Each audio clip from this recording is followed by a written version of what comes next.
Not perhaps quite the elites we like to think of them, but they're still important people, and we'll be hearing a lot from them during the programme. Yeah, lots more to look forward to. In the meantime, let's get a check on the equity markets. 3.5 minutes into the equity market open here in Europe, and we are seeing another down day. Yesterday, we really closed flat, ultimately, just sort of edging into negative territory. The DAX hitting a record, of course, yesterday. The Stock 600 down 0.3% right now. In terms of the industry group distribution, you're seeing most industry groups in the red. Commodity producers, the biggest losers, followed by oil and gas. No surprise given where oil's going. Car makers and tech also down there. Interestingly, luxury and retail not so far down the list as you might potentially expect if you were expecting a carry through from what's happened in the Asian session into the European session over concerns on the coronavirus. It is Chinese stocks, the CSI 300, that have borne the brunt of the losses in the Asian session. Taking a look across regional equity benchmarks in Europe. So FTSE 100 down 0.25 percentage point. CAC 40 lower by 0.4%. DAX down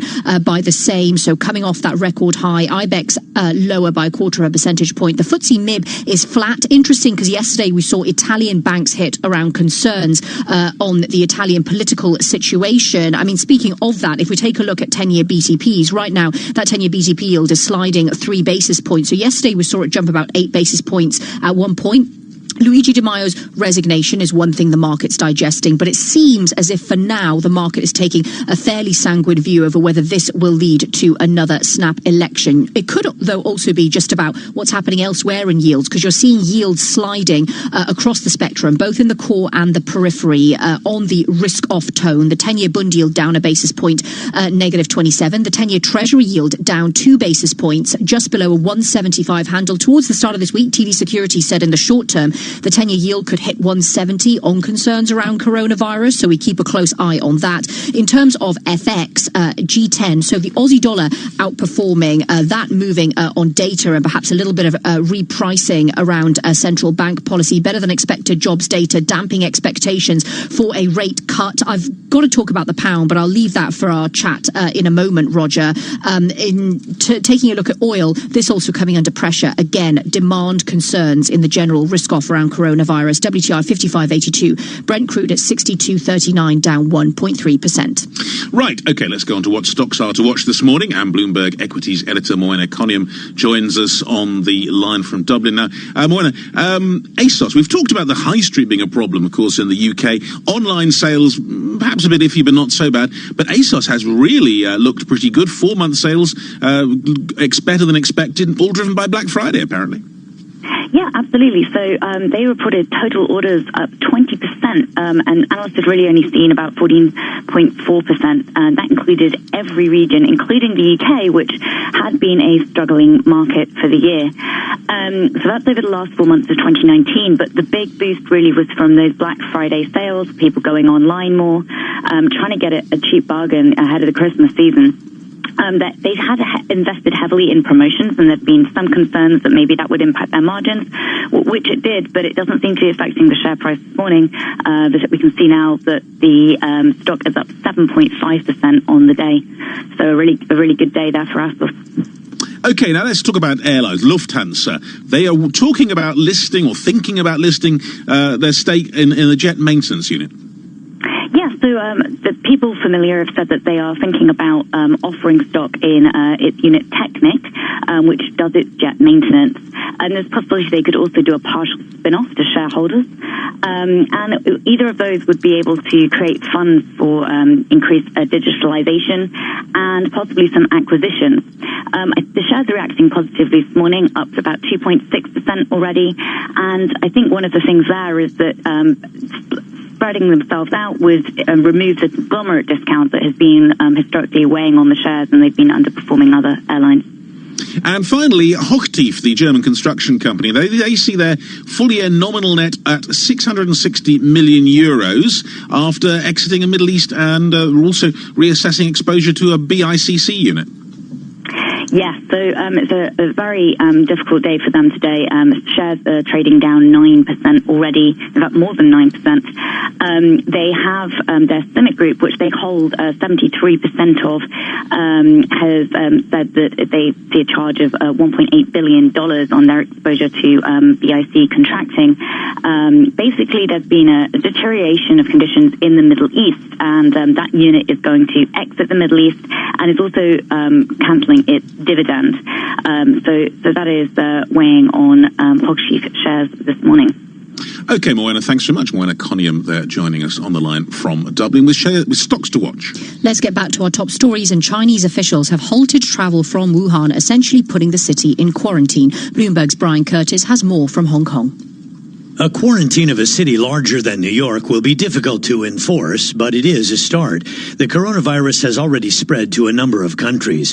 The WHO says it needs more time on whether or not to call the outbreak a public health emergency. There is some good news, though. There's been no secondary transmission among patients that have left China, and no evidence yet of super spreaders. Those are people who pass on the disease rapidly to many others. In Hong Kong, Brian Curtis, Bloomberg, Daybreak Europe. Now, the European Central Bank President, Christine Lagarde, is set to launch a broad-based strategy review today. That's after the Governing Council concludes its policy meeting. Bloomberg reporter Piotr Skolomovsky has the preview from Frankfurt. President Christine Lagarde is expected to launch the ECB strategic review, and the Governing Council concludes its policy meeting on Thursday. The briefing will focus on the assessment of the inflation goal and promises to take a deep dive into new challenges such as climate change and digital currencies. It's a good moment to reflect. The Eurozone's economy has brightened enough for the ECB to keep its mix of negative rates and quantitative easing in place for a foreseeable future. In Frankfurt, Piotr Skolimowski, Bloomberg Daybreak Europe. In the UK, after years of deadlock, a Brexit deal has cleared its final hurdle in Parliament. That's after the Commons overturned opposition amendments. The European Parliament now has to ratify the terms of the split. Britain is due to leave the EU on January 31st. And after the UK leaves the EU, it's the first priority on the trade front will be getting a deal with Brussels. That's according to the Chancellor Sajid Javid. But the comment came as a surprise to the US. Speaking in Davos, the Treasury Secretary Stephen Mnuchin said he was, quote, disappointed, adding, I thought we'd go first. You know what's interesting with the pound, though, Roger? I promised we'd talk about this, and here we go. We had 2 days of gains, up 0.7% yesterday. We trade at 131.39 right now. Some people are calling it back to the future trading because we saw the pound jump after the CBI released its manufacturing optimism. And, of course, we look ahead to PMI data tomorrow. The pound really being pushed around by the data this week, and it seems like the expectations of the BOE rate cut moving on that too. Pull back a little bit, so it's even odds now, 50% probability of a rate cut this month. Interestingly, though, the year-end call for strategists for sterling is 135, so see it holding up perhaps nonetheless, even if we do get a dovish BOE, but also 1 month pound options getting to the highest since October, the most positive since October. So there is still some pound optimism out there. I saw one prediction of 1.4 earlier. I mean, there's a lot of interest of what could happen. Exactly. Let's move on then. Those are our top stories. Let's get the world news with Leanne Gerrans. Hey, Leanne. Good morning, Naira. Secretary of State Mike Pompeo says the US is committed to supporting Ukraine and stamping out corruption. Speaking exclusively to Bloomberg, he also denied President Trump's personal lawyer, Rudy Giuliani, oversaw a shadow foreign policy towards the country. Our policy with respect to Ukraine has been set on the fundamental principles of reducing the footprint of corruption and helping the Ukrainian people build up a democracy while under threat from the Russians in the east and southeast. President Trump's policy toward Ukraine and Giuliani's role is a focus of the current impeachment trial. More on that case in the Senate. President Trump is being portrayed as a danger to democracy in his impeachment trial. House Intelligence Chairman Adam Schiff was the first Democrat to make the case for the president's removal. The opening argument suggests a prosecution with two juries in mind. One is the senators who will vote on impeachment. The other is the American public who will cast ballots in less than 10 months.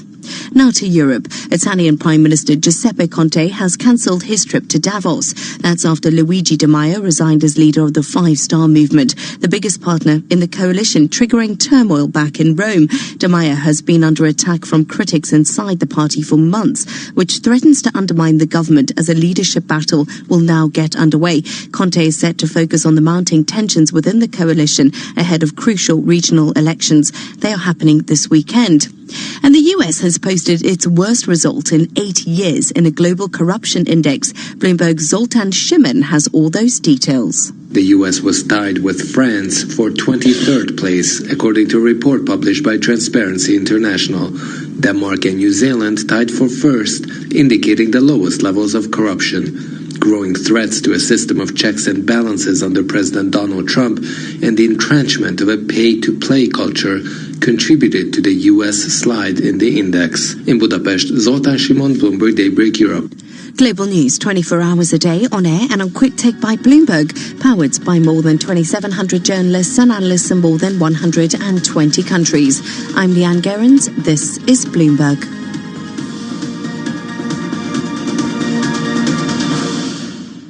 Message and data rates may apply. T&C and privacy terms can be found at babbel.com/terms. Please don't text and drive. Have you wanted to speak a new language, but you thought it'd be too hard or take too much time? Then try Babbel for free by texting EXPLORE to 64,000. In just 15 minutes a day, you'll be on your way to speaking a new language in just a few weeks. And right now, you can try Babbel for free. Babbel starts out teaching you words and phrases by matching them with pictures. You won't believe how easy the interactive program is. Soon the sentences get a little bigger, and before you know it, you're having simulated conversations voiced by native speakers. And because Babbel is crafted by language experts and uses the spaced repetition method, in just 10 to 15 minutes a day, you'll be speaking the language of your choice with real confidence. With Babbel, you can speak a language. Just text EXPLORE to 64,000 and start your first lesson in the language of your choice for free. Download the Babbel app or text EXPLORE to 64,000 and try it for free. Text EXPLORE to 64,000. Investors who put their money on the line to help build U.S. infrastructure deserve to be protected. That's what we do at BAM. Our unconditional guarantee means investors receive every payment of interest and principal when due, period. BAM insured bonds have a high AA stable rating from S&P, and BAM credit profiles provide complete transparency on each and every transaction. BAM insured bonds help build America's essential public projects. BAM, the feeling is mutual. Okay, kids, Dad's gonna teach you how to dance. First, spread your feet apart. Then, pump your knee, nod your head, shake your hips, and bite your lip ever so slightly. Now, with one hand in the air, point at people with the other hand. I call that the rock star. Dance like a dad. It's a great way to make a moment with your kids. Now, make a face like it just smells something bad. Visit fatherhood.gov. Brought to you by the U.S. Department of Health and Human Services and the Ad Council. Influential conversations from Bloomberg Television. Here's Tracy Alloway. Joining us now from Singapore is Curtis Chin, Milken Institute Asia Fellow. He was formerly the U.S. ambassador to the Asian Development Bank and was also part of the U.S.-based team representing the Hong Kong government during the SARS crisis in 2003. Curtis, China was, of course, criticized during the SARS crisis for initially providing very limited information and also denying the scope of the actual problem. What's your sense of the policy response from China now? I think it's really too early to tell. Clearly, China has demonstrated that it's taking quicker action, at least at this stage. I mean, it's hard to imagine locking down a city much bigger than Chicago, but really to lock down a city of what's, based on the numbers, 9 to 11 million people is incredible. But in some ways, I do worry, is it sparking more fear than really what they need to do, which is focus on sharing information. One of the lessons from the SARS crisis way back when was a lesson taken by the contrast between what Hong Kong did, very transparent, very open, and what Beijing had done, which was hiding actual cases. So I think it's still playing out. You know, I wish I could just simply say Happy Chinese New Year to everyone, but there's certainly an unease that has come over this region as people worry now about the impact, not just in China, but of Chinese travelers traveling across this region. Hear more interviews like this one on Bloomberg Television, streaming live on Bloomberg.com and on the Bloomberg mobile app, or check your local cable listings. Markets, headlines and breaking news 24 hours a day. At Bloomberg.com, the Bloomberg Business app, and on QuickTake by Bloomberg. This is a Bloomberg Business Flash. From Bloomberg's European headquarters in London, I'm Sandra Kilhoff. Time for a Bloomberg Radio Business Flash. Now over to the First Word breaking news desk in Berlin. For today's morning call, here's Richard Jones. Good morning, Sandra. It's been a negative day for Asian equities across the board as ongoing concerns about the coronavirus weigh on risk sentiment.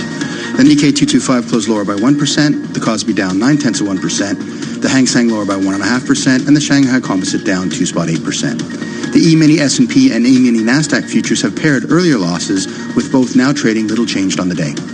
European equities have also unsurprisingly opened on the back foot, with the Euro Stoxx 50, the DAX, the CAC 40 and FTSE 100 all trading lower by 4 to 0.5%. Turning to the bond markets, the U.S. 10-year yield is lower by 3 basis points at 1.74%, while the 10-year German bond yield is 2 basis points lower at minus 0.28%. In the FX space, the Bloomberg Dollar Index is steady, with the Japanese yen and Australian dollar leading G10 FX gains, with the Canadian dollar and Norwegian krona lagging.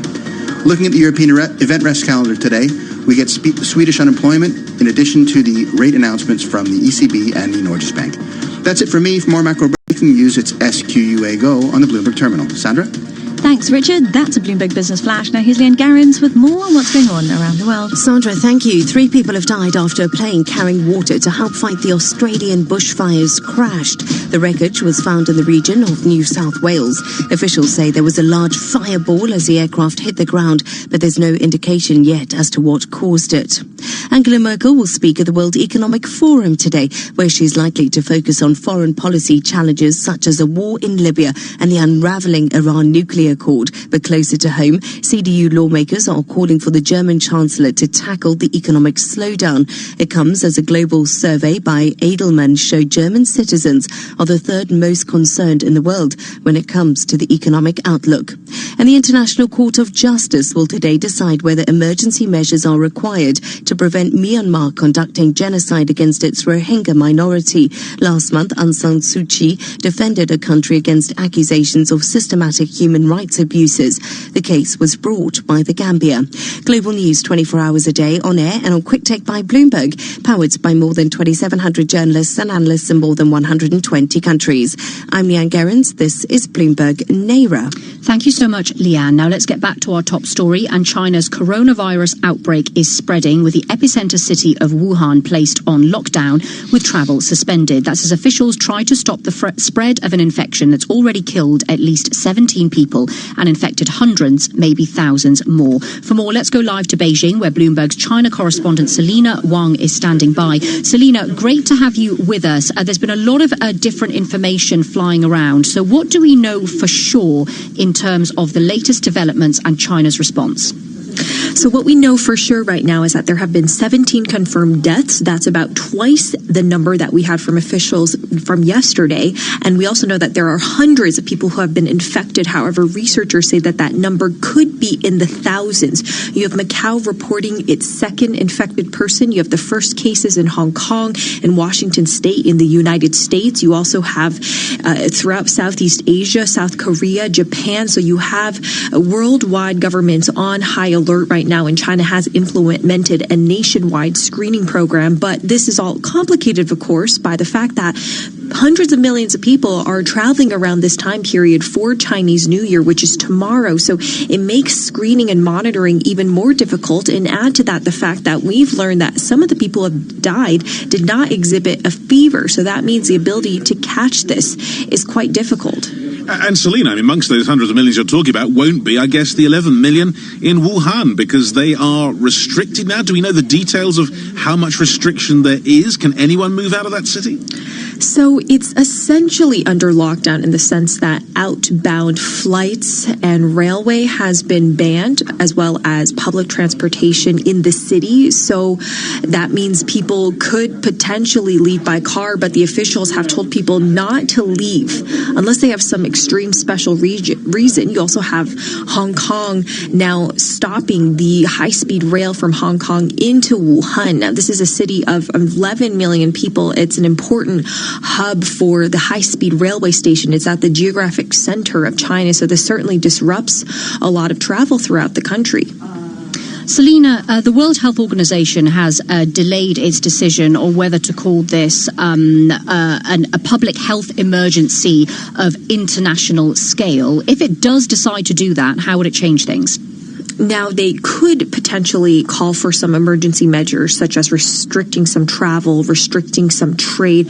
They've also already been collaborating with the Chinese authorities on the ground. The World Health Organization Director General said that they commend China's efforts so far, but they do think that they need some extra support. Just for a little context there, China has moved quite swiftly. They gave a detailed statement yesterday about the steps that they're taking. They're now doing daily communications around the nation, more regular communications with international health organizations. So they have come a long way in terms of, if you compare it to the early 2000s with SARS, in terms of the types of infrastructure they put in and spending some 12 billion yuan on upgrading their disease prevention systems. Selena, just give us a picture of what it's affecting someone like yourself. You're in Beijing. We know that obviously you're away, a long way from Wuhan, but nonetheless there is fear of spreading. Are you noticing an increased number of health checks, any kind of action where you are in the Chinese capital in an attempt to deal with this? Well, certainly you see office buildings monitoring temperatures. You have offices, including ours, passing out masks. I have never seen so many people wearing masks on the street, even when the pollution is completely blackening the sky. But everywhere I go, pretty much everyone, including the Didi drivers, which is like the Uber of China, they're wearing these masks. There's heightened concerns here in fears. I've talked to people who said they're not going to go out to the festivals during Chinese New Year's, and people who are canceling some dinner plans. So there's definitely heightened concern here. And in terms of myself, I mean, I have the pleasure of working over Chinese New Year, so I'm seeing Beijing get emptied out, which happens every year as people leave for the holidays. But the people who are here, they're all wearing their masks and they're super aware of what's going on. Yeah, aware, but still so many unknowns. The growth rate of the virus still unclear, and still unclear whether there are these so-called super spreaders, which were part of spreading the virus so much when it came to SARS back in 2003. Bloomberg's China correspondent Selena Wang, thank you so much for joining us, and Xin Yan Kuai-le, even though you're going to be working over the Chinese New Year. Very good pronunciation, Naira. I'm very impressed. Xin Yan Kuai-le, 对。 All right. Thank you so much, Selena Wang. And up next, we will be talking much more about the market reaction cross-asset from concerns about the coronavirus. This is Bloomberg. This is a Bloomberg Money Minute. We'll be keeping an eye on Texas Instruments this morning. Shares of the semiconductor maker declined at after-hours trading after it reported lower fourth-quarter revenue. Its outlook for the coming year was in line with forecasts. We get more tech earnings today as Intel opens its books after the bell. Chief strategist Sam Stovall at CFRA says the year ahead should be a good one for technology. We expect to see above-market earnings growth for technology in 2020. Other earnings on the calendar today include American Airlines, JetBlue, and Southwest Airlines. E-Trade is also due to report later. Stocks begin the day with the main averages just below their all-time highs. Worries about that respiratory virus that emerged in China resurfaced, even as China moved to contain the outbreak. Amtrak's Inspector General is expected today to release a report saying the $2 billion upgrade of its Acela service may be delayed. Larry Kofsky, Bloomberg Radio. In-depth analysis, concise reporting, need-to-know global business news. Around the world and across the markets, Bloomberg connects the dots for decision makers. Stay on top of today's headlines. Follow big breakthroughs in tech. Understand the latest political issues. See how the world's wealthiest are spending their money. Track what's happening in the markets, and much more. Subscribe today to Bloomberg, the global standard for business reporting. Get it all at Bloomberg.com/subscriptions. Inovalon is a leading provider of cloud-based platforms empowering data-driven healthcare. Leveraging deep connectivity, the data of billions of medical events, and advanced analytics, Inovalon empowers the achievement of improved clinical outcomes and financial performance for thousands of health insurance companies, hospitals, doctors, pharmacies, and pharmaceutical companies, and the millions of patients they serve every day. Inovalon. Data has a story to tell. We give it a voice. Learn more at inovalon.com. Hey, y'all. This ain't just lunch. It's the KFC fill-up lunch for $1.99. It's mighty fine. Tingles your spine, so jump in line while there's still time. 1 mini fillet burger, 2 hot wings and fries, all for a fist-pumping $1.99. What the... Fill up on the fill-up lunch for only 1 more week at KFC. Every day until 26th of January until 3 p.m. at participating restaurants, subject to availability. Keys. Check. Phone. Check. 70s playlist downloaded? Check. Nice. There's one more thing you should check before you leave. Your travel. There's a new cycleway under construction between Kensington Olympia and Brentford Town Centre, so expect delays due to lane closures at the junction of Kew Bridge Road and Chiswick High Road. Plan ahead at tfl.gov.uk. To the Mayor of London and TfL, every journey matters. Give family meals a makeover. Give it some gusto. Give it goodbye after work supermarket dash. Give it 10-minute dishes like red jumbo prawn curry and family favourites like honey mustard chicken tray bake. Give it dinner sorted with more than 40 recipes to choose from every week. Give it something to smile about. Go on, give it some gusto. Visit gusto.co.uk today and get 50% off your first box. Subscription auto-renews, cancel anytime. Hey, NFL fan, can't watch the game? Can't be there? No biggie.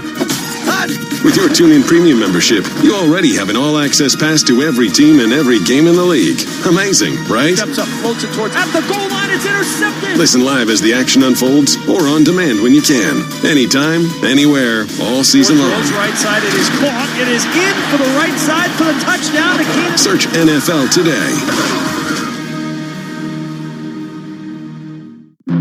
10 years ago, the book The New Jim Crow helped ignite a movement against mass incarceration. This week on the New Yorker Radio Hour, I'll talk with the author, Michelle Alexander. Millions of people have been relegated to a permanent second-class status. It wasn't a message people were eager to hear, but I think it is today easier to see. Listen to this episode of the New Yorker Radio Hour on TuneIn today.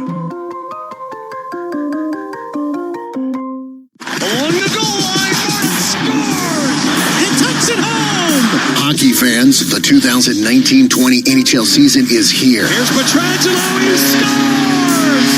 And you can hear the action live on TuneIn Premium. Gonna move, hit a shot, he scores! From regular season action to the All-Star Game and through the Stanley Cup in June. Hear the home and away call for every game, for every team live. At home or on the go, never miss a game with the NHL on TuneIn Premium. Upgrade today. Broadcasting live to London on DAB digital radio, to New York, Bloomberg 1130, to Washington DC, Bloomberg 99.1, to Boston, Bloomberg 106.1, to San Francisco, Bloomberg 960, and around the globe, the Bloomberg Business app and BloombergRadio.com. This is Bloomberg Daybreak Europe. 8:30 a.m. in London, 9:30 if you're listening in Paris, Frankfurt or Brussels. Good morning, everyone. I'm Naira Chehich. And I'm Roger Hearing, and you're listening to Bloomberg Daybreak Europe. 30 minutes into the equity market open here in Europe. Roger, I can't get my words out there. It's all about coronavirus risk because we saw equities fall in Asia with Chinese shares taking the brunt of the losses. The Stock 600 slides 0.3% after closing pretty much flat yesterday. And after, of course, we've recently hit records. The DAX hitting a record. Taking a look across regional equity benchmarks, you're seeing the FTSE 100 off by 0.5%. The CAC 40 down 0.2%. The DAX sliding 0.5%. IBEX in the red by 0.2%. The FTSE MIB, the outlier, up almost 0.4%, coming back a bit perhaps after Italian banks took a hit on concerns around political risk in Italy yesterday. Looking at US futures, so we closed flat on the S&P 500 yesterday, and actually futures not giving us a lot of direction at this point, not quite right now being swept up in some of the risk of sentiment. Dow, S&P and Nasdaq futures all trading unchanged. In the bond market, the 10-year yield down 3 basis points, 174 handle, and you're seeing yield slide across the spectrum. The 10-year gilt yield down 2 basis points, 10-year bund yield at negative 28 down 2 basis points, and the 10-year BTP yield sliding almost 7 basis points to a 128 handle. Yesterday, we saw it jump by 8 basis points at one point on concerns about the fragility of the coalition, resignation, of course, of Luigi Di Maio. But it seems like the markets aren't at the moment bracing themselves for a snap election. That seems to be the interpretation of what's happening in BTPs, though, of course, yields might be sliding along with yields everywhere else on the general risk off that we're seeing in these markets. Speaking of that, the yen has been bid, but then if you look across G10, the Aussie dollar outperforming on data that's making investors pare back a little bit those rate cut bets. The Canadian dollar again on central bank signals, the weakest G10. The pound steady after gaining yesterday following a CBI manufacturing optimism. And I'm reliably informed by Richard Jones of Bloomberg, MLIV and Squawk fame. We saw bets on a rate cut at even odds yesterday, 50% after that CBI data. We're now edging back up towards 60%. And of course, the next key data point to look ahead to in the UK is that PMI data on Friday. And very finally, oil under pressure, risk off and concerns around demand. Okay, let's have a look at some of today's top stories. Now, China's ramping up efforts to contain the deadly respiratory virus. The city at the centre of the outbreak, Wuhan, has suspended outbound flights and rail services. It's also stopped travel by bus, subway and ferry. The virus has killed at least 17 people and infected many hundreds.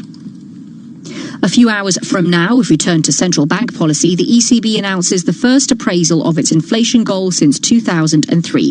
The central bank's not expected to change interest rates or quantitative easing. The ECB also is likely to make a deep dive into new challenges such as climate change and digital currencies. And 3.5 years after the UK voted to leave the EU, Parliament's finally passed a bill to make that happen. But just as the path to Brexit's clearing, the UK appears to be widening the gap with the US as well on some major trade issues. Bloomberg's Westminster's Sebastian Salek has the story. The last spasms of opposition to Boris Johnson's withdrawal agreement came this week from the House of Lords. But peers did not have the final say, and the amendments were swept aside as the bill completed its passage through Parliament. Now it just needs a sign-off from the European Parliament before Britain departs on January the 31st. But the world outside the EU just got a bit colder. Exchanges between the US Treasury Secretary Steven Mnuchin and the Chancellor Sajid Javid at Davos suggest growing transatlantic differences on taxes and tariffs, with Javid saying an EU trade deal has priority. And an EU deal seems a big mountain to climb. In London, I'm Sebastian Salek, Bloomberg Daybreak Europe. And hedge fund outflows in 2019 were the most in 3 years. Investors pulled almost $98 billion from the funds last year. More than $16 billion of that was withdrawn in December alone. The redemptions equal about 3% of industry assets. Investors are revolting after years of high fees and lackluster performance. Right, let's get the latest in global news now. Here's Bloomberg's Leanne Gerrans. Leanne, good morning. Roger, good morning. As the impeachment trial of President Trump continues, his defense team is confident of acquittal. One of his lawyers says there's no question that Trump will continue in office. But how is the impeachment saga hitting Trump's image abroad? Speaking to Bloomberg, Secretary of State Mike Pompeo says it barely even comes up. It hasn't come up. It almost never comes up in meetings with my counterparts. There's too many important things going on in the world. America is too close a partner to have with countries in the Caribbean region here in Kingston. They care about so much that we do. They're such good friends and allies. They see the noise in Washington, but it is not something they would think in the time that we have between us that they would raise. Now to Europe, Italian Prime Minister Giuseppe Conte has cancelled his trip to Davos. That's after Luigi Di Maio resigned as leader of the Five Star Movement, the biggest partner in the coalition, triggering turmoil back in Rome. He's been under attack from critics inside the party for months, which threatens to undermine the government as a leadership battle will now get underway. Conte is set to focus on the mounting tensions within the coalition ahead of crucial regional elections happening this weekend. In Jerusalem, 49 delegations are scheduled to attend the 5th World Holocaust Forum, which marks the 75th anniversary of the liberation of the Auschwitz death camp. Bloomberg's Ivan Livingston has all the details. Attendees include Russian President Vladimir Putin and American Vice President Mike Pence. Israel's hosting of the global commemoration comes against the backdrop of surging anti-Semitism and deepening ignorance about the Holocaust. In Tel Aviv, Ivan Livingston, Bloomberg Daybreak Europe. And And finally, the US has posted its worst result in at least 8 years in the Global Corruption Index. The US was tied with France for 23rd place, according to a report published by Transparency International. Denmark and New Zealand tied for first, indicating the lowest levels of corruption. Growing threats to a system of checks and balances under President Trump has contributed to the US slide in the index. Global news 24 hours a day on air and on Quick Take by Bloomberg, powered by more than 2,700 journalists and analysts in more than 120 countries. I'm Leanne Gerrans. This is Bloomberg Roger. Now, continuing coverage from the World Economic Forum in Davos, Switzerland. Now, the US and France struck a deal on a global framework for digital taxation on the sidelines of the World Economic Forum. Crucially, it could avert a transatlantic trade war. Bloomberg's Francine Lacqua spoke to EU Finance Commissioner Paolo Gentiloni in Davos and got his outlook for trade relations in 2020. Have a listen. First of all, I'm rather happy of the détente taking place between France and the US. I think that this opens a window of opportunity. It will be not a long window because it will be for some months this year. We need a global solution in this year 2020. This is the problem because we are not avoiding to realign our digital taxation system to the new digital era. We will do it, but we want to do it at a global level. But, Commissioner, we can't even agree in Europe on how to do this. So how can we agree it in a framework of OECD or G20? Well, I think we made rather good progress to this global agreement. If there is political will on all sides, and for sure there is this political will from Europe, we can reach a first agreement next week on the first part of this global deal, and then in June the second part of this global deal. I will be clear, if there is no global agreement, we will have a EU proposal at the end of this year. The US has taken it personally, right? President Trump has said this discriminates for US companies and he will retaliate with tariffs. How can Europe defend themselves from US tariffs? And does this discriminate against US companies? No, I don't think at all that it discriminates US companies. We have a taxation system with two problems. One, it is not aligned to the digital economy. Two, we allow aggressiveness in taxation, which is unfair, and we need a minimal taxation globally. I think that is clearly also in the US interest, because US are interested in having certainty in the global taxation system, and they are interested in having minimal taxation and avoid tax avoidance, tax havens, and so on. So it's not a European problem. It's a global problem that we have to solve globally. But it's fair to say that the US don't see it that way. Will they retaliate with tariffs? I don't like the idea of an escalation, some European countries putting web taxes, US retaliating. I think we should all stay at the global agreement, but we have to be serious in this agreement. The French-US opportunity to have a pause, I think is a good one. But we have to be clear, this is a pause. It's not that we are avoiding the issue. We will realign our taxation system to the digital era. We are saying, okay, no to national laws if there is a global agreement. And this will take some months, but not many years. We don't have many years. And I think US are interested in a quick solution to this problem. I don't think they want to go long. The average time a resume spends on an HR manager's desk is 7 seconds, and most of them are tossed aside. Now imagine if one of those resumes belonged to Yasmin, who was living in a shelter, juggling 3 jobs. I had to be resilient. That's something that you can't teach. We rely so much on a resume. Yet it could never tell the full story of someone who had to be independent and take initiative. And that's how I handle every project I get. Discover new ways to develop great talent at gradsoflife.org. Brought to you by Grads of Life and the Ad Council. In today's volatile markets, investors need resilient portfolios to help handle the pressure. Through decades of expansions and recessions and changing interest rates, clients have turned to PIMCO to help them stay on course, no matter what course markets take. PIMCO, active fixed income solutions that aim to give investors an edge. All investments contain risk and may lose value. Investing in the bond market is subject to risks. Consult your investment professional prior to making an investment decision. 25 years ago, NJIT graduate Dick Sweeney co-founded Keurig Green Mountain, a company whose incredible innovations changed the way the world brews a cup of coffee. Today, he lectures widely on business leadership and is a strong advocate for NJIT's work to combine business education with the power of STEM. NJIT is definitely fostering the innovative thinking for budding entrepreneurs simply because that's the world we live in. NJIT is producing students that have been trained, educated, and given the business acumen to be a contributor to a company. The distinct mission is to develop great STEM scholars. The attributes I've always looked for in team members are heart, smarts, guts, and luck. So we want people with passion, intelligence, courage, and never discount luck. The student coming out of NJIT has experienced all of that. NJIT, New Jersey Institute of Technology. Learn more at njit.edu. What if your email was organized by project and not by date? What if everyone looked at the same thing instead of their own inbox? Then it wouldn't be email at all. Forget your fragmented, jumbled inbox and make the change to channels in Slack.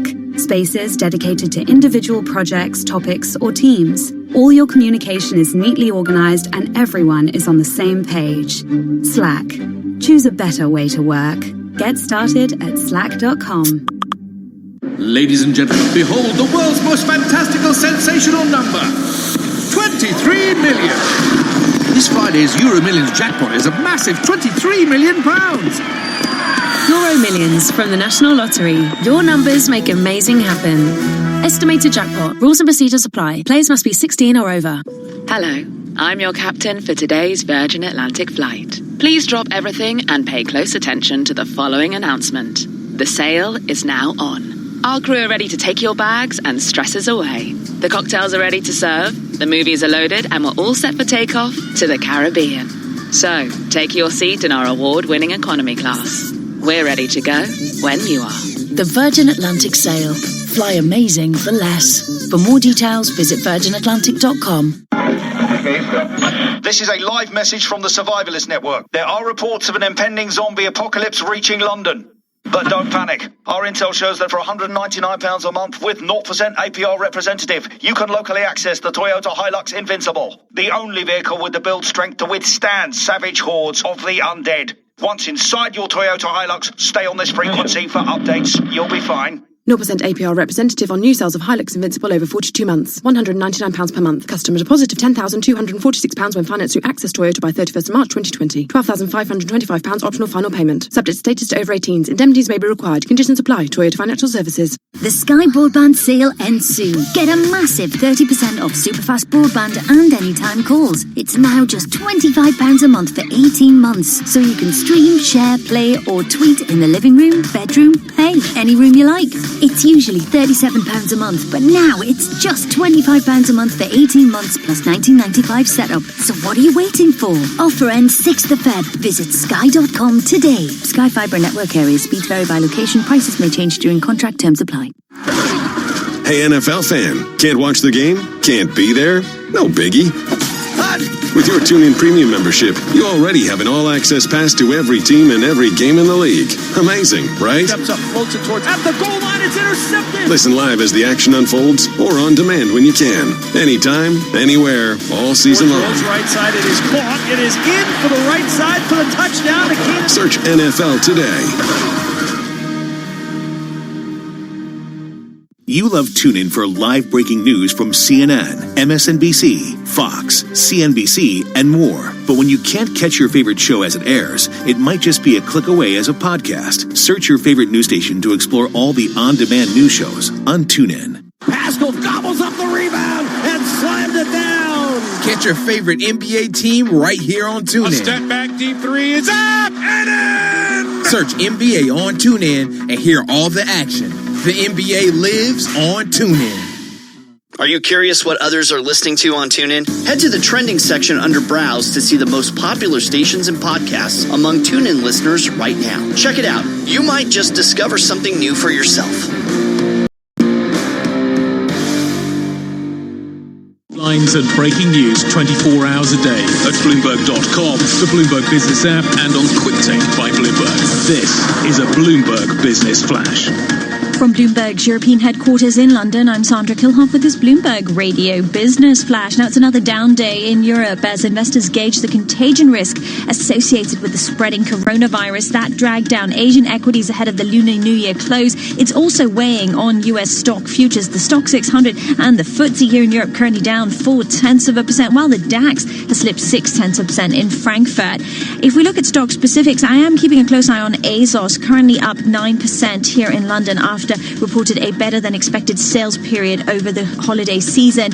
Now, the risk aversion in markets is boosting bonds in particular. We're seeing the 10-year Treasury yield currently down 3 basis points to 1.74%. 10-year Bund yields slipping 2 basis points to negative 28. 10-year gilt yields lower by 3 basis points to 61 basis points. The yen is bid on that move into safety, now up 0.3% to 109.5. The Bloomberg Dollar Spot Index unchanged, but China's offshore yuan sliding 0.3% to 6.93 on the back of those coronavirus concerns. Otherwise, the Aussie dollar bid up 0.4% after better than forecast jobs data. Sterling slightly weaker, but still at that 131 level, while the euro is holding just below 111 ahead of today's crucial ECB meeting. Finally, oil extending declines from its lowest close in 7 weeks on speculation that virus outbreak may dent crude demand even further. We've seen WTI fall 1.4% to $55 a barrel. That's a Bloomberg Business Flash. Now here's Leanne Garens with more on what's going on around the world. Sandra, thank you. 3 people have died after a plane carrying water to help fight the Australian bushfires crashed. The wreckage was found in the region of New South Wales.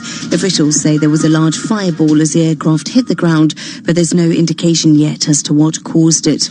A Norwegian court will today rule on a lawsuit that seeks to stop plans for more oil exploration in the Arctic. The case was brought by Greenpeace and the Nature and Youth Group on the grounds that it violates people's rights to a healthy environment. It follows a lower court ruling that oil exploration licenses in the Arctic are in line with Norway's constitution.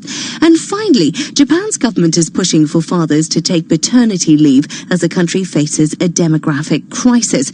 However, a wrinkle has emerged. That's after almost 1/3 of 508 mothers surveyed said their partners do little housework while they're off. The mums said they end up doing the housework themselves and their husbands use some of the time to have fun. Global news 24 hours a day on air and on QuickTake by Bloomberg, powered by more than 2,700 journalists and analysts in more than 120 countries.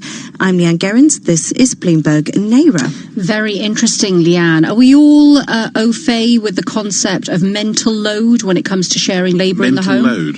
Yeah, it means that you might be physically sharing the labour with partners, but traditionally women, and perhaps still even now, have taken a lot of the mental load. So it's all about planning as well, because it's one thing you have a lot of men, and again, I'm speaking in generalities, I don't want anyone to get offended, who might say, I'm doing all the chores you've told me to do, but they're not actually thinking ahead and planning the washing and planning the shopping and planning to buy the products to do that with. Exactly. You know, like washing powder, bath spray. There's a whole lot that goes into just cleaning a house, more than just doing your chores. And I find that's something that's very frustrating. That's a good point. Nora. Yeah, because the mental load you spend on doing that is taken away from where you might spend it elsewhere. But Roger, I know that you are a domestic god. What's the basis of evidence for this? I'm fascinated. Well, I don't know, just... Well, what? You told me. You just appear a domestic You make god. dinner for the children all the time. You look up... Yeah. I'm no good at planning, though. Oh, fair enough. Well, nor am I. I'm Nor am I. I'm mentally terrible. deloaded. Yeah. I'm a good planner, so I can plan for you all. Thank you. And thank you, Leanne Gerrans, with the world news. Let's get back to the markets. John Hardy, Head of FX Strategy at Saxo Bank, joining us live from Copenhagen. John, really great to have you with us today. Thanks so much for joining. We look across risk assets and they seem to be taken hold with caution at the very least, and the developments in the coronavirus. How do you see this reverberating through the FX markets in the coming days? Yeah, well, as FX traders over the last 12 months and more, we've become a bit accustomed to a pretty weak transmission from these types of themes, risk on, risk off, and then things of that nature into FX because we're seeing almost record volatility, at least recently. But we are seeing the yen picking up quite a bit. Swiss franc also a bit stronger. It's the yen that seems to be picking up the most here. That's not a huge surprise given the popularity of, formerly heading into this episode of carry trading, buying the higher yielders versus the lowest yielding currency. So, but again, pretty weak transmission. And if you look across markets, something like the Nasdaq trading actually positive from yesterday's close suggests that the markets, justified or not, sees this as contained. I'm not so sure we should all be breathing a massive sigh of relief, but I have no way to. It's very difficult to quantify this issue, really. Okay, well, there are other things perhaps slightly easier to quantify, not least the fact there's an ECB meeting today, of course, possible launch of their strategy review. And, of course, yesterday we had the German January ZEW survey showing expectations getting to new highs since 2015. So what's your call on the euro now? Well, record low volatility has been witnessed here, and I'm not sure we get a strong impulse here from the ECB policy review that's kicking off. It's something that's going to be going on all year. We could get some hints, but some of the stuff on the table where we're seeing is just not something that is going to trigger a big view or dramatic shift in the view on the euro. Things like whether or not to call the inflation target at 2% itself instead of just below but approaching 2%. I think we'll get some hints on maybe on their outlook for the green investment, but that is not a huge issue either. That's going to move the market in the near term. Italian politics, I think, is interesting, but if you look at Italian yield spreads, we're not seeing anything moving there. So it's all just looks so darn inert, if you will, or unmoving. And I'm not sure what really shifts that view from anything coming out of ECB. Yes, we are seeing a little bit of green shoots from something like the ZEW survey. I'm a bit more interested in how the PMIs on the ground are actually shaping up in the January flash PMIs that are out tomorrow. That'll be my interesting data point next to look at, to see if we're getting a little bit of confirmation besides something like the ZEW survey.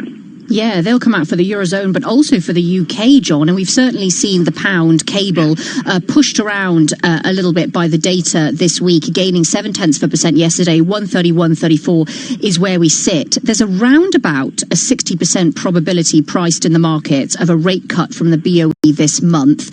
If we do get a rate cut or dovish signals from the BOE, and you can say whether you think we will or not, will the pound be shielded from that? Because strategists are still calling for 135 year end.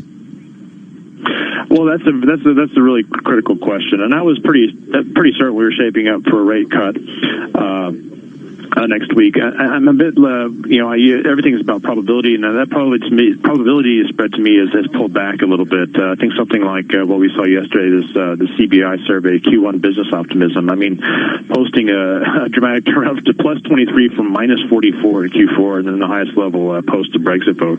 Pretty impressive stuff. So maybe the Bank of England wants to send a message that is willing to cut rather than actually cutting, but wants to see a little bit more incoming data because they're feeling a shift in sentiment, which I think is quite evident in something like that CBI survey. So we have our concerns on the UK economy, but again, evidence there showing that interest is picking up. Certainly the speculative flow is picking up quite strongly, and our barometer is euro sterling, and the fact that it's managed to punch below around 84.50 here, despite all these disruptions like this coronavirus situation, a bit of risk off, etc. Looks pretty impressive. But we have sort of an open mind that the Bank of England might just not cut. And John, what's your call on the pound, though, looking ahead perhaps towards the end of the year? Very difficult for the long term because I want to see how these negotiations shape up with the trade deal with the EU. And that uncertainty is actually in a lot of ways more fundamental than the prior uncertainty around Brexit, because we're getting the formal Brexit, but nobody cares about that. It's about the shape of this trade deal, and we don't have enough on that yet. So I think that's going to need to shape up. I think there's room for starting to rally here a little bit if we get some more pickup in the numbers and the Bank of England refrains from cutting. But I think a fairly low ceiling on the currency until we see a more profound or more sort of steady progress and concrete progress on the shape of the trade deal and then how the EU side in those negotiations shapes up. Elsewhere in G10, in terms of performance today, John, you've got the Aussie dollar as the best performer, jobs data, meaning traders pulling back a little bit on those rate cut bets, but then you've got CAD underperforming on signals from the Bank of Canada about easing. If you're looking at commodity currencies, would you take today as a reflection of how you would trade them in going long Aussie, short CAD? Oh, that's an interesting pair. Unfortunately, if we're looking at the Chinese situation and then concerns centered on that, and we also have although the Aussie hasn't moved much relative to what the Chinese currency is doing, but it's weakened quite a bit, the renminbi. I would say, minus the coronavirus situation, I would agree with that. I think the Bank of Canada view has been unrealistic for some time, and we're finally getting some confirmation of that with their dovish tilt yesterday. So I would be interested in that trade. But again, with copper, coming under pressure, industrial metals coming under pressure, this immediate concern here with coronavirus causing very short-term drastic uncertainties. I'm more maybe Aussie than Aussie CAD, but that's an interesting call. And certainly, CAD looks at risk of a little bit of further weakness on this shift from the Bank of Canada, which was we were looking for a dovish shift, but it was even sort of exceeded our expectations on their language yesterday. All right, John, thanks very much. John Hardy there, Head of FX Strategy at Saxo Bank, joining us live from Copenhagen. And coming up in the next hour, Anna Edwards and Matt Miller will be taking over and joining them. Joanna Rotenberg, Group Head of BMO Wealth Management. And looking now as we go up towards the 9 o'clock moment, we're looking, I suppose, in terms of the market really at, certainly risk-off sentiment still in Europe, but not quite as much as we saw in Asia. This is Bloomberg. IBKR is the Take the helm and ignite your spirit of adventure with a Sunsail holiday. Relax on a skippered yacht from sunny St. Lucia to the nutmeg-scented shores of Grenada. Or take charge with a bareboat charter along Dubrovnik's glittering coastline. With up to 20% off selected destinations, now is the time to book your Sunsail adventure. Sunsail. See the world differently. I've always loved a kitchen experiment, especially smoothies. I've blended all sorts of mad combinations. Strawberry and charcoal, broccoli and chocolate. Not my best, that. But when I test blenders in the Witch Lab, it's not about flavour, it's about performance. Our tests use proper tough stuff, hard ice, strong veg, rough nuts. And the blenders that can hack it are the only ones we recommend for your kitchen. Which tests harder so you can buy smarter. Visit which.co.uk. Chilly January days in London are tough enough without a broken boiler.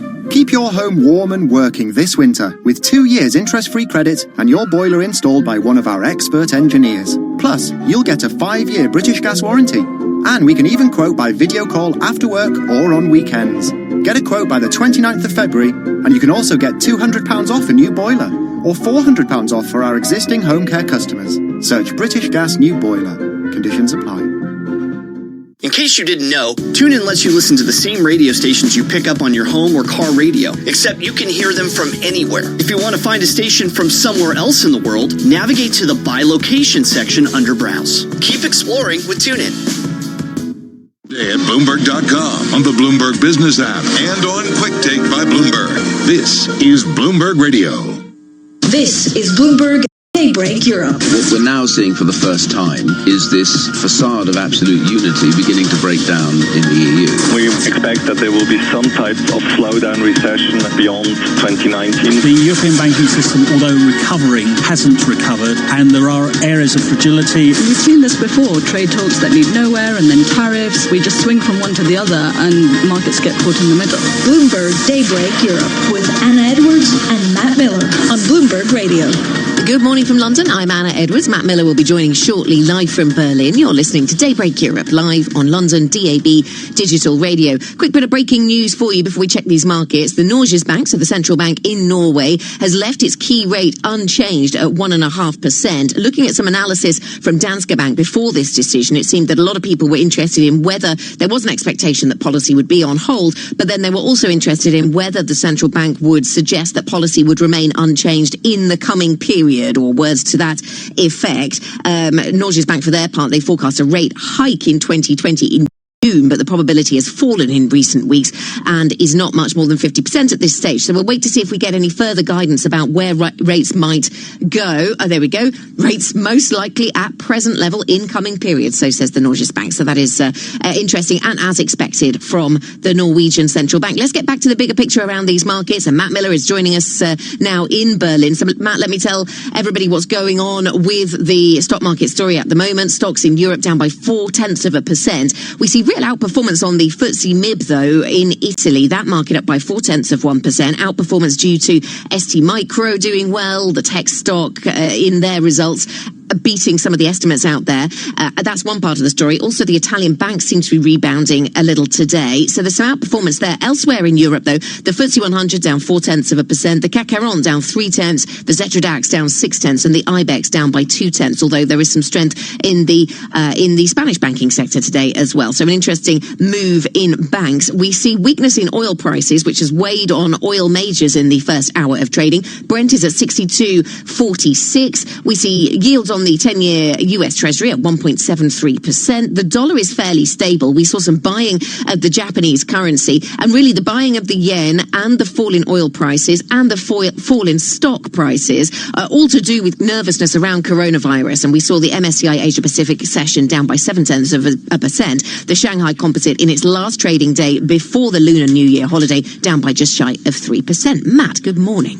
Good morning, Anna. Let's talk a little bit more about that top story. China's coronavirus outbreak is spreading, with the epicenter city of Wuhan being placed on lockdown. Travel there suspended. 11 million people are not allowed to leave. That's as officials try to stop the spread of an infection that's already killed at least 17 people and infected hundreds, maybe thousands more. Let's bring in Bloomberg's Thomas Mullier, who's been covering the World Health Organization's emergency meetings on the virus for us. Thomas, what do we know? What's the latest? Well, the latest is really the shutdown in Wuhan, because last night the World Health Organization was holding, in the afternoon, they held the emergency meeting to determine whether to declare this an international emergency. They decided to postpone any decision because they needed more information, and so they're revisiting the issue today. What kind of information are they looking for, Thomas? And what difference will it make if the WHO does declare this an emergency on the scale of Ebola? I think that was the last time they declared one. Yeah, probably they're looking for details on just the rate of that it's spreading at. As well, the main thing that declaring it an international emergency would be they could put some recommendations about travel or trade, and so they want to kind of see how this crosses borders. And so far, there's little evidence of that in South Korea and Thailand and in the U.S., but the number of cases outside of China is still a little bit limited. What do we know about the difference between the way, China is seemingly very transparent this time, and they weren't when they had the SARS outbreak, right? That's right. There seems to be a difference this time because with SARS, the government was underreporting cases and kind of denying it. Here, they seem to be a little bit more open. Nevertheless, the WHO, the Director General, has commended China on its action so far, but nevertheless, they've sent a team on the ground there just to monitor what's going on and just to make sure that they know the extent of the epidemic. All right, Thomas, thanks so much for joining us. Thomas Millier there out of Frankfurt out of Zurich covering the WHO for us. Anna, over to you. Yeah, indeed. Let's talk about the market reaction to this then. Concern around this deadly virus is hitting markets. The Shanghai Composite Index settled nearly 3% lower after the close of trading. That's the worst end to a Lunar New Year in its 3-decade history. The yuan weakened as much as 0.4% and government bond futures rose to the highest since 2016. Let's bring in now Bloomberg Markets Live strategist Laura Cooper. So good morning, Laura. This was the last chance investors in China had to place trades before the Lunar New Year holiday, wasn't it? So I suppose that added extra emphasis at a time when maybe some investors got spooked enough to just want to lock in some profits today. Well, given that it is early days with respect to how this outbreak is going to spread, a lot of the pressure that we saw in Asian equities likely reflected this paring back of risk positions because markets are closed until January 31st there. So we've already had a huge drop in markets. Are participants going to be worried and freaked out if there are another 5 or 10, or does it seem like markets have priced this in? Well, I think at this stage, we are seeing a relatively muted market reaction beyond the localized Asian markets. And I think this largely reflects the fact that it is early days. Now, the base case for investors appears to be at this stage that ultimately this is not a long-term issue, but certainly in the near term, uncertainty will continue to weigh on risk sentiment. And why is that the case this time? Well, when we look at SARS and other episodes of health crises, these did tend to be localized events. But this time, we don't have a vaccine for this particular virus. We don't know the pace of transmission. We don't know what countries, the extent that it will spread. And so that is going to keep weighing on equities, at least in the near term. Yeah, the period over which it goes undetected is often crucial, isn't it, to the spread of these things. It's interesting, isn't it, how market investors are clearly asking themselves, how large does an epidemic need to be in order to affect the world economy? We've already seen assessments of what this does to the Chinese economy, and that's where concern still lies, really, very focused on China. A lot of the estimates we've seen from banks talking about a hit to growth because of the timing here, really, because of the fact that this comes at a time when people would normally be traveling so much. Well, exactly. And I think the timing does play into this for two different factors. So one reason is because we tend to see quite elevated migration patterns over the Lunar New Year. So estimates of about 3 billion travel trips around that. So that could potentially aggravate the spread of this disease. And as well, when we look at the timing, it is a case that it is a case that when we look at the timing, this does tend to be quite a popular time for aggregate spending in China. So if that does begin to weigh on tourism spending, on luxury spending, that could potentially hit the Chinese economy. Now, this time, what's different to previous episodes is that the Chinese economy is actually more relevant to the global economy now than it has been in the past. So that brings up the greater risk that we could see this have a potentially larger impact on the global economy.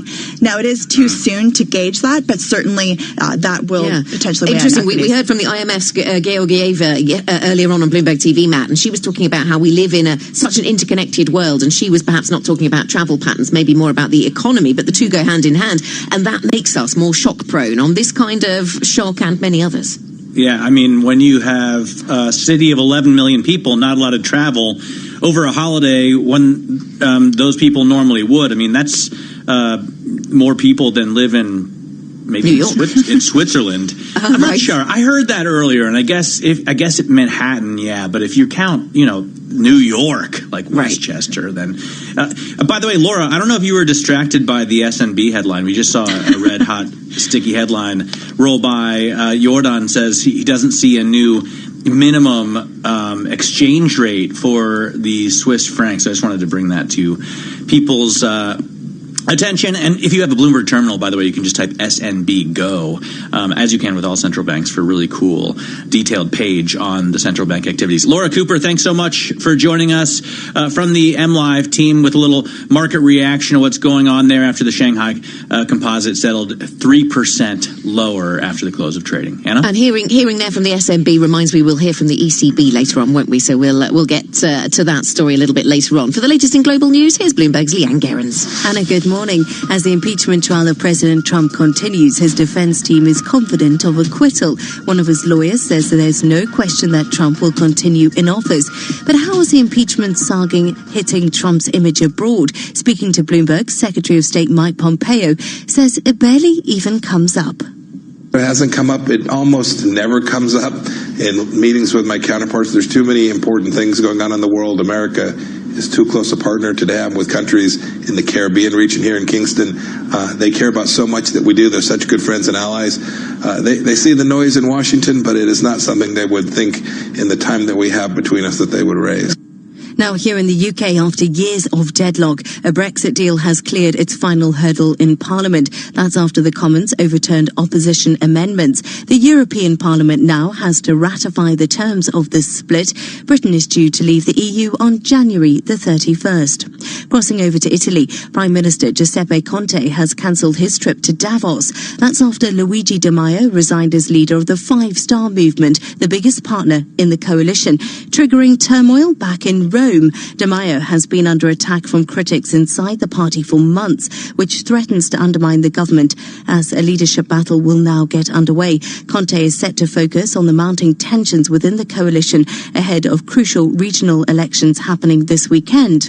And finally, the US has posted its worst result in at least 8 years in a global corruption index. Bloomberg's Zoltan Shiman has all the details. The U.S. was tied with France for 23rd place, according to a report published by Transparency International. Denmark and New Zealand tied for first, indicating the lowest levels of corruption. Growing threats to a system of checks and balances under President Donald Trump and the entrenchment of a pay-to-play culture contributed to the U.S. slide in the index. In Budapest, Zoltán Simon, Bloomberg Daybreak Europe. Global news 24 hours a day, on air and on Quick Take by Bloomberg, powered by more than 2,700 journalists and analysts in more than 120 countries. I'm Leanne Gerrans. This is Bloomberg Anna. Thanks very much for that, Leanne. Now let's get your morning sports update. Here's George Alderman. Manchester United's hopes of securing a top 4 Premier League finish suffered a huge blow last night. They remain 6 points adrift of the Champions League places after a shock 2-0 loss against Burnley at Old Trafford. Manager Ole Gunnar Solskjaer says his young squads are clearly struggling. I can't sit here and do anything but hold my hands up and say that's not good enough for Man United. But that's where we're at the moment with all the players. It's not like we've got 10 players there on the bench that we could have rotated. Third place Leicester avoided a third straight defeat as they hammered West Ham 4-1. Tottenham have their first top-flight win of 2020 after getting past bottom side Norwich 2-1. Leaders Liverpool can go back 16 points clear at the top of the table with victory away at Wolves this evening.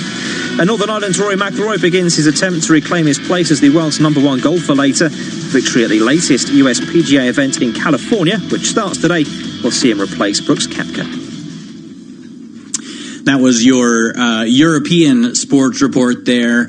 We want to come back and talk more about this possible pandemic. It's not there yet, but it could be. And our opinion columnist Andreas Kluth tells us what we should do to prepare for the progress of the coronavirus. This is Bloomberg. Message and data rate may apply. T&C and privacy terms can be found at babbel.com/terms. Please don't text and drive. Have you wanted to speak a new language, but you thought it'd be too hard or take too much time? Then try Babbel for free by texting EXPLORE to 64,000. In just 15 minutes a day, you'll be on your way to speaking a new language in just a few weeks. And right now, you can try Babbel for free. Babbel starts out teaching you words and phrases by matching them with pictures. You won't believe how easy the interactive program is. Soon the sentences get a little bigger, and before you know it, you're having simulated conversations voiced by native speakers. And because Babbel is crafted by language experts and uses the spaced repetition method, in just 10 to 15 minutes a day, you'll be speaking the language of your choice with real confidence. With Babbel, you can speak a language. Just text EXPLORE to 64,000 and start your first lesson in the language of your choice for free. Download the Babbel app or text EXPLORE to 64,000 and try it for free. Text EXPLORE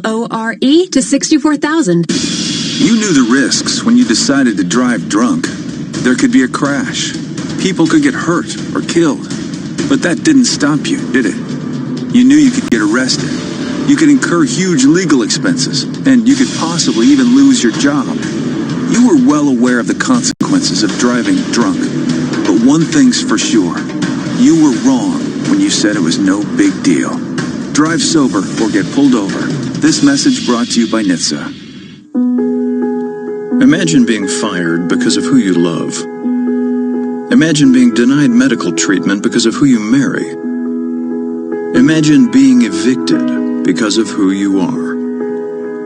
Millions of Americans don't have to imagine this. They have to live it. Because in 31 states, it's legal to discriminate against LGBT people. Get the facts at beyondido.org. Brought to you by the Gill Foundation and the Ad Council. Influential conversations from Bloomberg Television. Here's Tracy Alloway. Joining us now from Singapore is Curtis Chin, Milken Institute Asia Fellow. He was formerly the U.S. ambassador to the Asian Development Bank and was also part of the U.S.-based team representing the Hong Kong government during the SARS crisis in 2003. Curtis, China was, of course, criticized during the SARS crisis for initially providing very limited information and also denying the scope of the actual problem. What's your sense of the policy response from China now? I think it's really too early to tell. Clearly, China has demonstrated that it's taking quicker action, at least at this stage. I mean, it's hard to imagine locking down a city much bigger than Chicago, but really to lock down a city of what's, based on the numbers, 9 to 11 million people is incredible. But in some ways, I do worry, is it sparking more fear than really what they need to do, which is focus on sharing information. One of the lessons from the SARS crisis way back when was a lesson taken by the contrast between what Hong Kong did, very transparent, very open, and what Beijing had done, which was hiding actual cases. So I think it's still playing out. You know, I wish I could just simply say Happy Chinese New Year to everyone, but there's certainly an unease that has come over this region as people worry now about the impact, not just in China, but of Chinese travelers traveling across this region. Hear more interviews like this one on Bloomberg Television, streaming live on Bloomberg.com and on the Bloomberg mobile app, or check your local cable listings. Markets, headlines and breaking news 24 hours a day at Bloomberg.com, the Bloomberg Business app and on QuickTake by Bloomberg. This is a Bloomberg Business Flash. From Bloomberg's European headquarters here in London, I'm Caroline Hepker with this Bloomberg Radio Business Flash. So European shares are down this morning, 0.3% for the Euro Stoxx 600. The FTSE 100 drops 0.25%. Investors are becoming increasingly concerned about the spread of the coronavirus, so the initial outbreak in China. Really that follows the drop that we saw in equities in Asia, in particular in China, the CSI 300 plunging over 3% because of the worries of the impact of this virus on people, individuals, the death toll going up, but also the impact more broadly on the economy. In the meantime, though, in terms of the other individual stocks that we're watching, STMicroelectronics gains 5.5% right now, one of the individual stocks that we're watching along with Novozymes. STMicroelectronics reporting better fourth quarter and full year 2019 results. In terms of the bond markets, European government bonds bid yields dropped 2.5 basis points really across all the core and peripheral government bonds here in Europe. Treasuries advance US 10-year yield edging lower to 1.73%. The yuan, which has been slumping all morning, the offshore continues to trade lower, 0.3%, 6.93. The yen currently at 109.54, so stronger 0.3%. The Bloomberg Dollar Spot Index, though, is flat. The British pound weaker 0.1%. That is a Bloomberg Business Flash. Now here's Leanne Gerrans with more on what's going on around the world. Good morning. Hi, Caroline. After the UK leaves the EU, its first priority on the trade front will be getting a deal with Brussels. That's according to Chancellor Sajid Javid. But the comment came as a surprise to the US. Speaking in Davos, Treasury Secretary Steven Mnuchin said he was, quote, disappointed, adding, I thought we'd go first. 3 people have died after a plane carrying water to help fight the Australian bushfires crashed. The wreckage was found in the region of New South Wales. Officials say there was a large fireball as the aircraft hit the ground, but there's no indication yet as to what caused it. And Angela Merkel will speak at the World Economic Forum today, where she's likely to focus on foreign policy challenges, such as a war in Libya and the unravelling Iran nuclear accord. But closer to home, CDU lawmakers are calling for the German Chancellor to tackle the economic slowdown. It comes as a global survey by Edelman showed German citizens are the 3rd most concerned in the world when it comes to the economic outlook. Global news 24 hours a day on air and on Quick Take by Bloomberg, powered by more than 2,700 journalists and analysts in more than 120 countries. I'm Leanne Gerrans. This is Bloomberg. Bloomberg Opinion. Informed perspectives and expert data-driven commentary on breaking news. It's just gone 9:20 in the city. The time to check in now with Bloomberg Opinion. We're joined by opinion columnist Andreas Kluth, who's writing about the lessons learned from the SARS outbreak in 2003. He was there on the ground in the middle of the outbreak, and he kind of it takes lessons from that and compares and contrasts it to how China is dealing with the new coronavirus. And Andreas, you think they're doing a better job this time than they did when they were dealing with SARS? Yes, that remains to be seen how good it is, but they're doing a better job because the last time they did an atrociously awful job, because in 2002, 2003, for months they actually hid or sat on information. They were afraid. I mean, there's lots of problems with information transmission within China. They were afraid of political turmoil, economic losses, so they didn't come clean with the numbers. And as a result, rumors started spreading and the virus started spreading. By the time it was out in Hong Kong, Singapore, and other places, that's when eventually they came around. And I think rule number 1 for governments is total ruthless transparency. Because you need to keep the trust of people, otherwise they won't believe anything, and you need communications throughout a pandemic. So you need the transparency, but you also do sometimes need quarantine, don't you, and restrictions on people's movements or freedoms, as we would call them in many places. Andreas, how do you reflect on what they're doing in Wuhan and compare that to what you saw during SARS, and how much do you think the population of Wuhan will go along with this? Well, and this is one thing, you know, and in the article I even mentioned Albert Camus, the plague, and Saramago, blindness. The social psychology in an epidemic or a pandemic is also important for everyone, government, but also people to consider. So what do you do when you have quarantines? If the population thinks it's proportionate and reasonable, and if you have communicated honestly, they may abide by it. And we saw this in SARS in 2003, and there were some early incidents in Taiwan where nurses basically didn't show up for duty in hospitals. People tried to break out elsewhere out of quarantine to be with loved ones. All these things will start happening. Now, in the case of Wuhan, they're drawing a fence, basically a virtual fence around an 11 million population city. That is not something that you could do in a Western country. We would think it's unconstitutional, it's illiberal. I'm not sure that's smart because it might be an overreaction. But on the other hand, I may not have the information they have. No? Well, I mean, actually, a lot of the traveling because of the Chinese New Year seems to have been done already. Right. Possibly they want to sort of carpet bomb this virus to reestablish confidence, and that may not be a strategy. Now, having said that, since we were talking about the lessons from 2003, I initially was against. I was in Hong Kong, holed up voluntarily, like most of us were, and I think that's the way to go. Oh, right. But in Singapore, they this is a Singaporean cultural style, is they were ruthless about quarantines right away, and for them it worked. I mean, they got control very quickly. You also make a great point in your column that people, and this is another difference because remember, SARS was 17 years ago. People now can telecommute, can work from home a lot more easily, and employers allow it a lot more often than they did back then. Yeah, I was already telecommuting. I mean, not everyone is at liberty, but the point I made in the article, or my sense is, if you, the more you can leave to people's volition, the more you can, as we,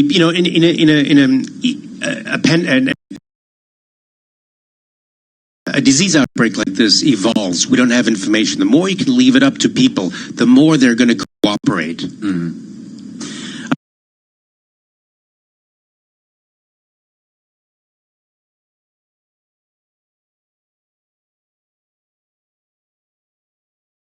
Andreas,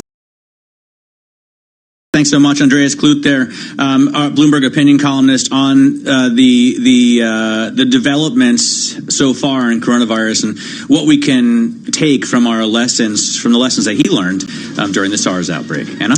Okay, straight ahead on Bloomberg Daybreak Europe, more from our coverage at the World Economic Forum in Davos. We've had plenty of great interviews coming to us from Switzerland at the World Economic Forum over the last few days.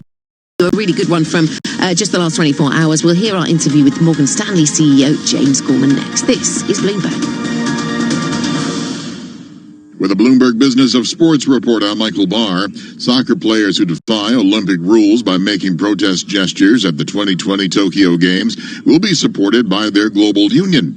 According to FIFPro, freedom of speech on issues like anti-discrimination and gender equality needs to be protected from a hypocritical rule. The International Olympic Committee revived the debate on athlete rights this month in protests in venues and medal ceremonies that can lead to disciplinary action, including being sent home from Tokyo. The NHL's Florida Panthers have been hit with a proposed class action lawsuit alleging the organization sent spam marketing text. Arizona Cardinals wide receiver Larry Fitzgerald has purchased a minority stake in the NBA's Phoenix Suns. Fitzgerald just finished his 16th season with the Cardinals. And that's a Bloomberg Business of Sports report. I'm Michael Barr, brought to you by Grainger, America's trusted source for industrial and safety supplies. Visit Grainger.com. In-depth analysis, concise reporting, need-to-know global business news. Around the world and across the markets, Bloomberg connects the dots for decision makers. Stay on top of today's headlines. Follow big breakthroughs in tech. Understand the latest political issues. See how the world's wealthiest are spending their money. Track what's happening in the markets, and much more. Subscribe today to Bloomberg, the global standard for business reporting. Get it all at Bloomberg.com/subscriptions. Family properties and investments have been passed to the next generation, but while the business has evolved, has your accountant stayed behind? Burden Accountants and Advisors examines the latest business trends, market conditions, and industry issues to maximize your tax advantages and meet your financial goals. Let Burden use their insight to create innovative tax solutions for your family and your business. Visit BurdenLLP.com to get started. BERDONLLP.com. Burden Accountants and Advisors. We listen, we solve, we do. Why has JD Power ranked? Welcome to Nuffield Health Battersea, a gym built around you. You get regular health MOTs to create a plan that works for you, with physios and personal trainers on site. You'll find a wide range of equipment and classes, and our expert team will support you to get the most out of your health, fitness, and your membership. Join today to get the rest of the month free. Search Nuffield Health. Specialists in you. 12-month commitments only. Facilities stated are in most gyms. Visit nuffieldhealth.com/terms. I used to be a bit of a rubbish sleeper. I'd toss and turn all night. And somehow I could never find the comfy bit of the mattress. It was a proper nightmare. That's what brought me here. Testing mattresses in the Which Test Lab. We use a custom-made barrel rolling machine to simulate a decade's worth of use. And the mattresses that perform best are the only ones we recommend for your bedroom. Which tests harder so you can buy smarter. Visit which.co.uk. Hello, I'm your captain for today's Virgin Atlantic flight. Please drop everything and pay close attention to the following announcement. The sail is now on. Our crew are ready to take your bags and stresses away. The cocktails are ready to serve, the movies are loaded, and we're all set for takeoff to the Caribbean. So, take your seat in our award-winning economy class. We're ready to go when you are. The Virgin Atlantic sail. Fly amazing for less. For more details, visit virginatlantic.com. Get to TradePoint for 20% off kitchen sinks, taps and appliances when you spend £2,500 or more on a kitchen. Plus, 10% trade loyalty discount will be applied instantly for all TradePoint members. So for a great deal on kitchens, get to TradePoint. In-store orders only, maximum 10 appliances, excludes clearance, ends 2nd of February. See tradepoint.co.uk. Did you know your favorite radio stations are in your pocket? Yes, the TuneIn app lets you listen to the same radio stations you pick up on your home or car radio anywhere you want. To see all the stations broadcasting in your area, find the local radio section on the home screen. Keep it local with TuneIn. Pascal gobbles up the rebound and slams it down. Catch your favorite NBA team right here on TuneIn. A step back deep three is up and in. Search NBA on TuneIn and hear all the action. The NBA lives on TuneIn. Ah, finally another commercial, said no one ever. Visit TuneIn.com/premium to upgrade now and get over 45 commercial-free music stations. Broadcasting live to London on DAB digital radio, to New York, Bloomberg 1130, to Washington DC, Bloomberg 99.1, to Boston, Bloomberg 106.1, to San Francisco, Bloomberg 960, and around the globe, the Bloomberg Business app and BloombergRadio.com. This is Bloomberg Daybreak Europe. Good morning from the Bloomberg Bureau in Berlin. I'm Matt Miller. And I'm Anna Edwards. You're listening to Bloomberg Daybreak Europe here on Bloomberg Radio. It is 9:30 in London, 10:30 if you're in Berlin, where Matt is, and indeed 10:30 if you're in Davos, where a lot of the news flow is being generated this morning. I was, a lot of news flow out of Davos for sure, but it doesn't seem like much of it's affecting markets as much as the coronavirus reports are having brought down the Chinese markets 3 full percent.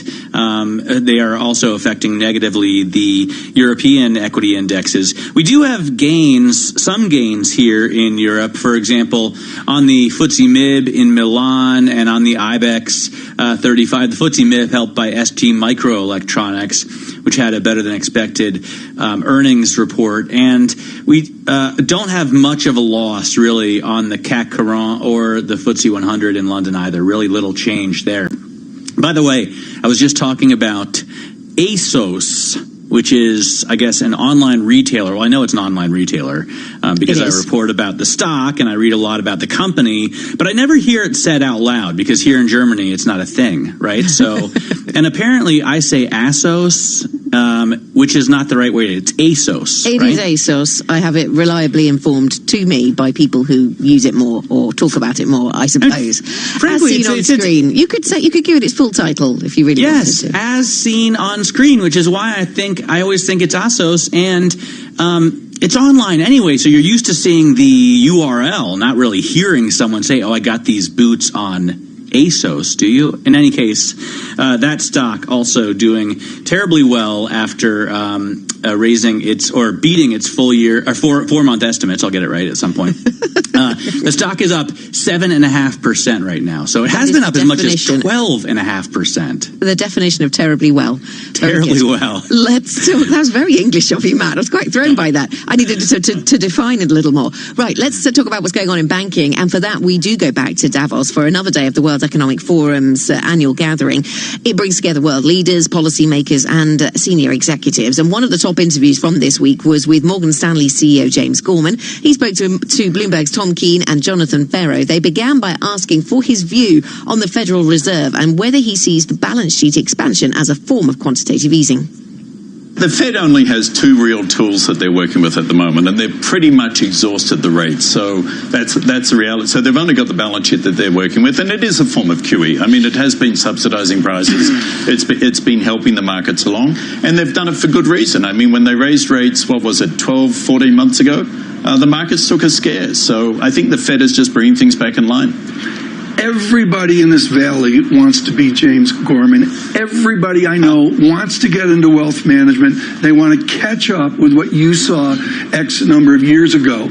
Do you worry that we will compete away the profits in the business? That if everybody gets in, like wheat farmers in Kansas is a state, James, in the middle of the nation. I think James is familiar with He's familiar with Kansas? Okay. You were a citizen since 2004. James, okay, well, by the way, I've got siblings who don't don't want to be me. So everybody in this. But if everybody wants to get into wealth management, is there a risk that you compete away the margins and the Morgan Stanley margins come down, down, down? Yeah, there's a difference between wanting to do it and being able to do it, being able to do it cost effectively. Scale matters in wealth management. We made that call and thank you, we made that call 10 years ago.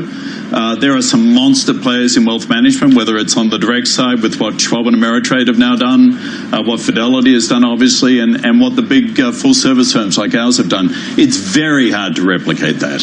You made that call to scale up wealth management, pull back from fixed income trading as well.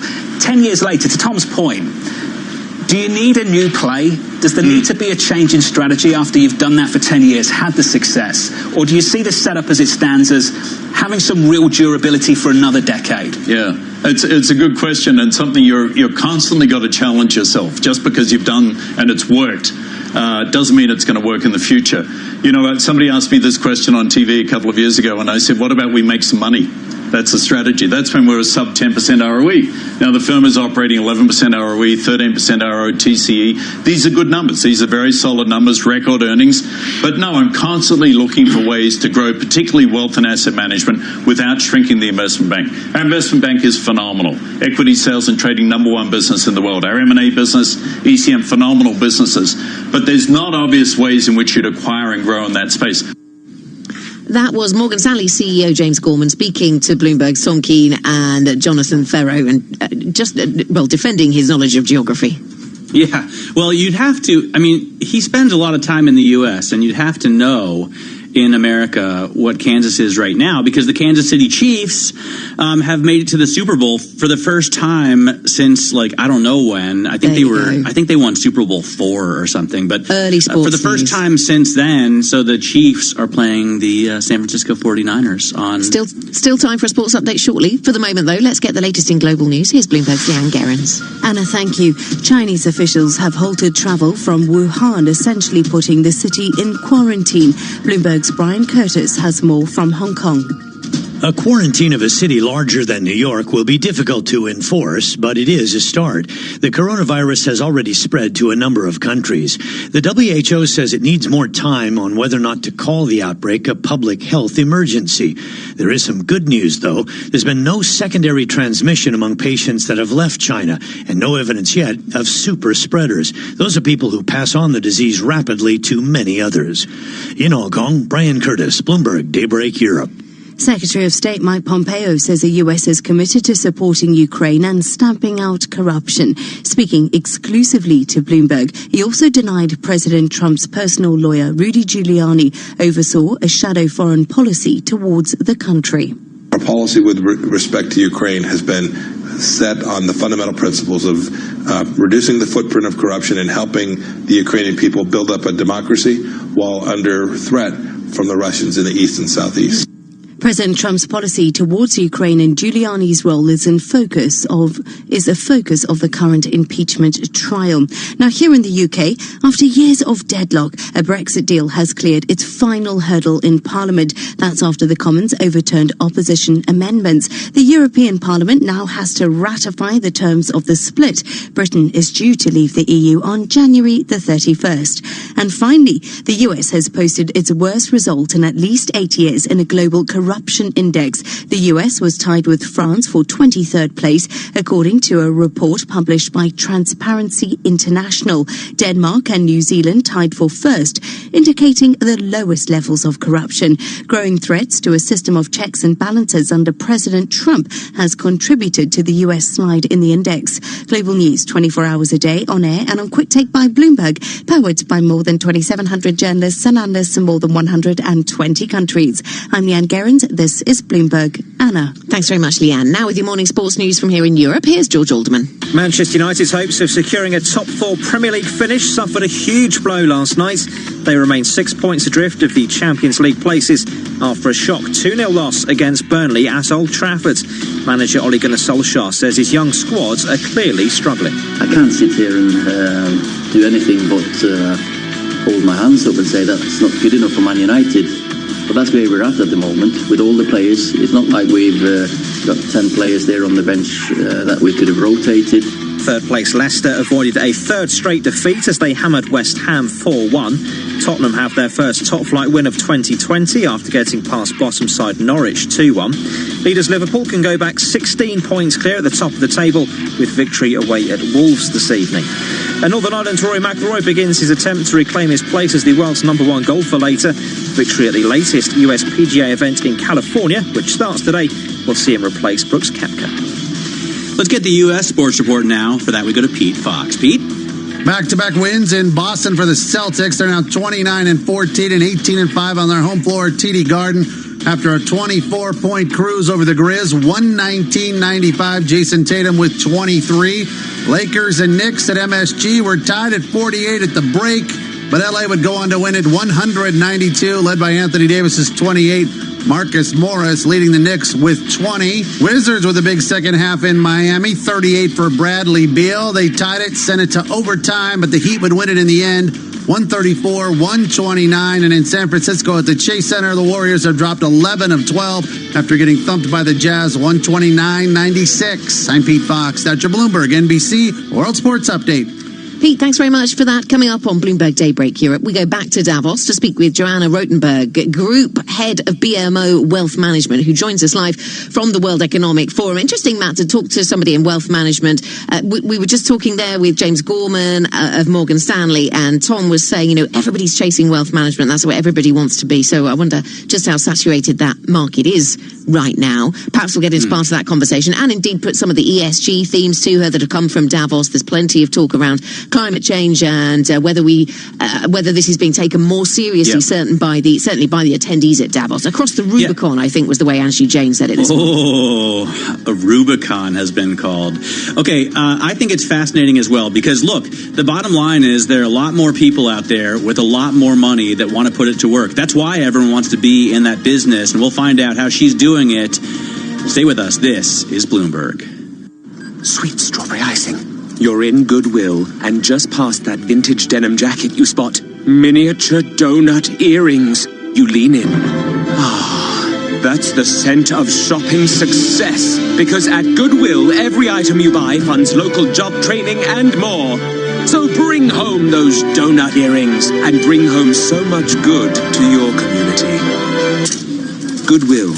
Bring good home. Brought to you by Goodwill and the Ad Council.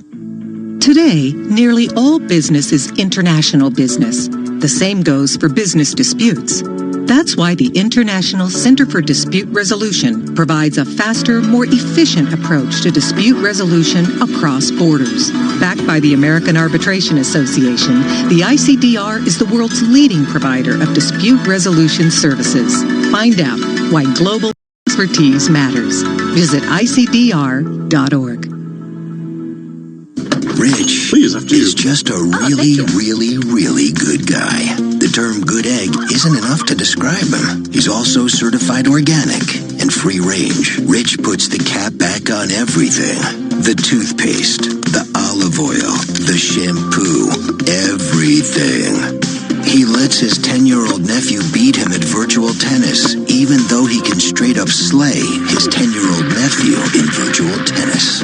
When the toilet paper is running low, Rich replaces the roll on the actual holder, not just on the back of the toilet. Rich is texting and driving. Rich, no. What are you doing, Rich? I was just telling everyone how great you are. Texting and driving makes good people look bad. Visit StopTextStopWrecks.org. A public service announcement brought to you by the National Highway Traffic Safety Administration and the Ad Council. Asset managers who... Welcome to Nuffield Health Battersea, a gym built around you. You get regular health MOTs to create a plan that works for you, with physios and personal trainers on site. You'll find a wide range of equipment and classes, and our expert team will support you to get the most out of your health, fitness, and your membership. Join today to get the rest of the month free. Search Nuffield Health. Specialists in you. 12-month commitments only. Facilities stated are in most gyms. Visit nuffieldhealth.com/terms. Let's get this right, sir. You didn't see three men dressed as clowns take off in a van with a Renaissance painting because you were distracted by, and I quote, A sporty red compact SUV with a bold mesh grille, a sculpted bonnet with sweeping roofline on diamond-cut alloys. And beautiful rear haunches. So, you saw a Jaguar E-Pace. But what about the clowns? What clowns? Jaguar E-Pace, designed to steal attention. Search Jaguar E-Pace. Whatever job you're searching for, you can find it on LinkedIn. First jobs, flexible jobs, keep me out the cold jobs, advertising jobs, accounting jobs, HR, PR, even ER jobs, East London jobs, West London jobs, extra hour in bed jobs, startup jobs, late start jobs, get home in the daylight jobs, banking jobs, building jobs, flexible working on a Friday jobs, or even voiceover jobs, which is how I ended up recording this ad. Search millions of jobs on LinkedIn and find one meant for you.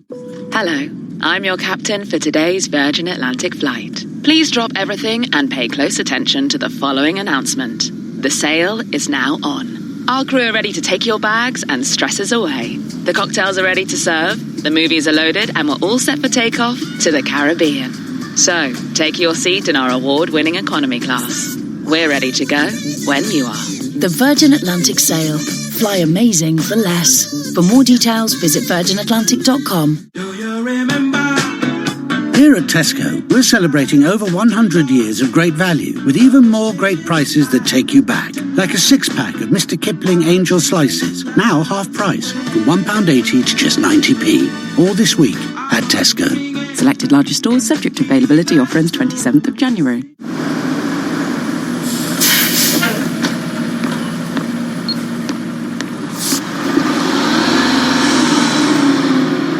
This is the sound of a Halifax customer who used to worry he wasn't saving enough, but is now saving the change every time he hops on a bus.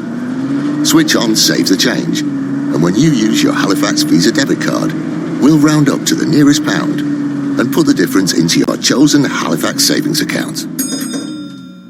Pascal gobbles up the rebound and slams it down. Get your favorite NBA team right here on TuneIn. A step back, deep three is up and in. Search NBA on TuneIn and hear all the action. The NBA lives on TuneIn. When you're not listening to your team, take it to the end zone, the rim, or the net. Keep up with the biggest moments in sports by following TuneIn on social media. Block, Cook into the end zone for the touchdown. From reminders of the live top games to tips of the best sports stations and podcasts. Welcome to Undisputed. We are live from Los Angeles. I'm Jenny Taft here with Skip Bayless. Follow and tune in on Facebook, Twitter, and Instagram to get the most out of TuneIn. In case you didn't know, TuneIn lets you listen to the same radio stations you pick up on your home or car radio, except you can hear them from anywhere. If you want to find a station from somewhere else in the world, navigate to the By Location section under Browse. Keep exploring with TuneIn.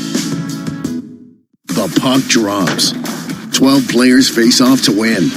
The suspense is pure torture, but you wouldn't miss this for the world. TuneIn brings you every minute of the NHL season.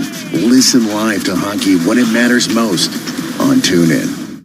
Markets, headlines and breaking news 24 hours a day at Bloomberg.com, the Bloomberg Business app and on QuickTake by Bloomberg. This is a Bloomberg Business Flash.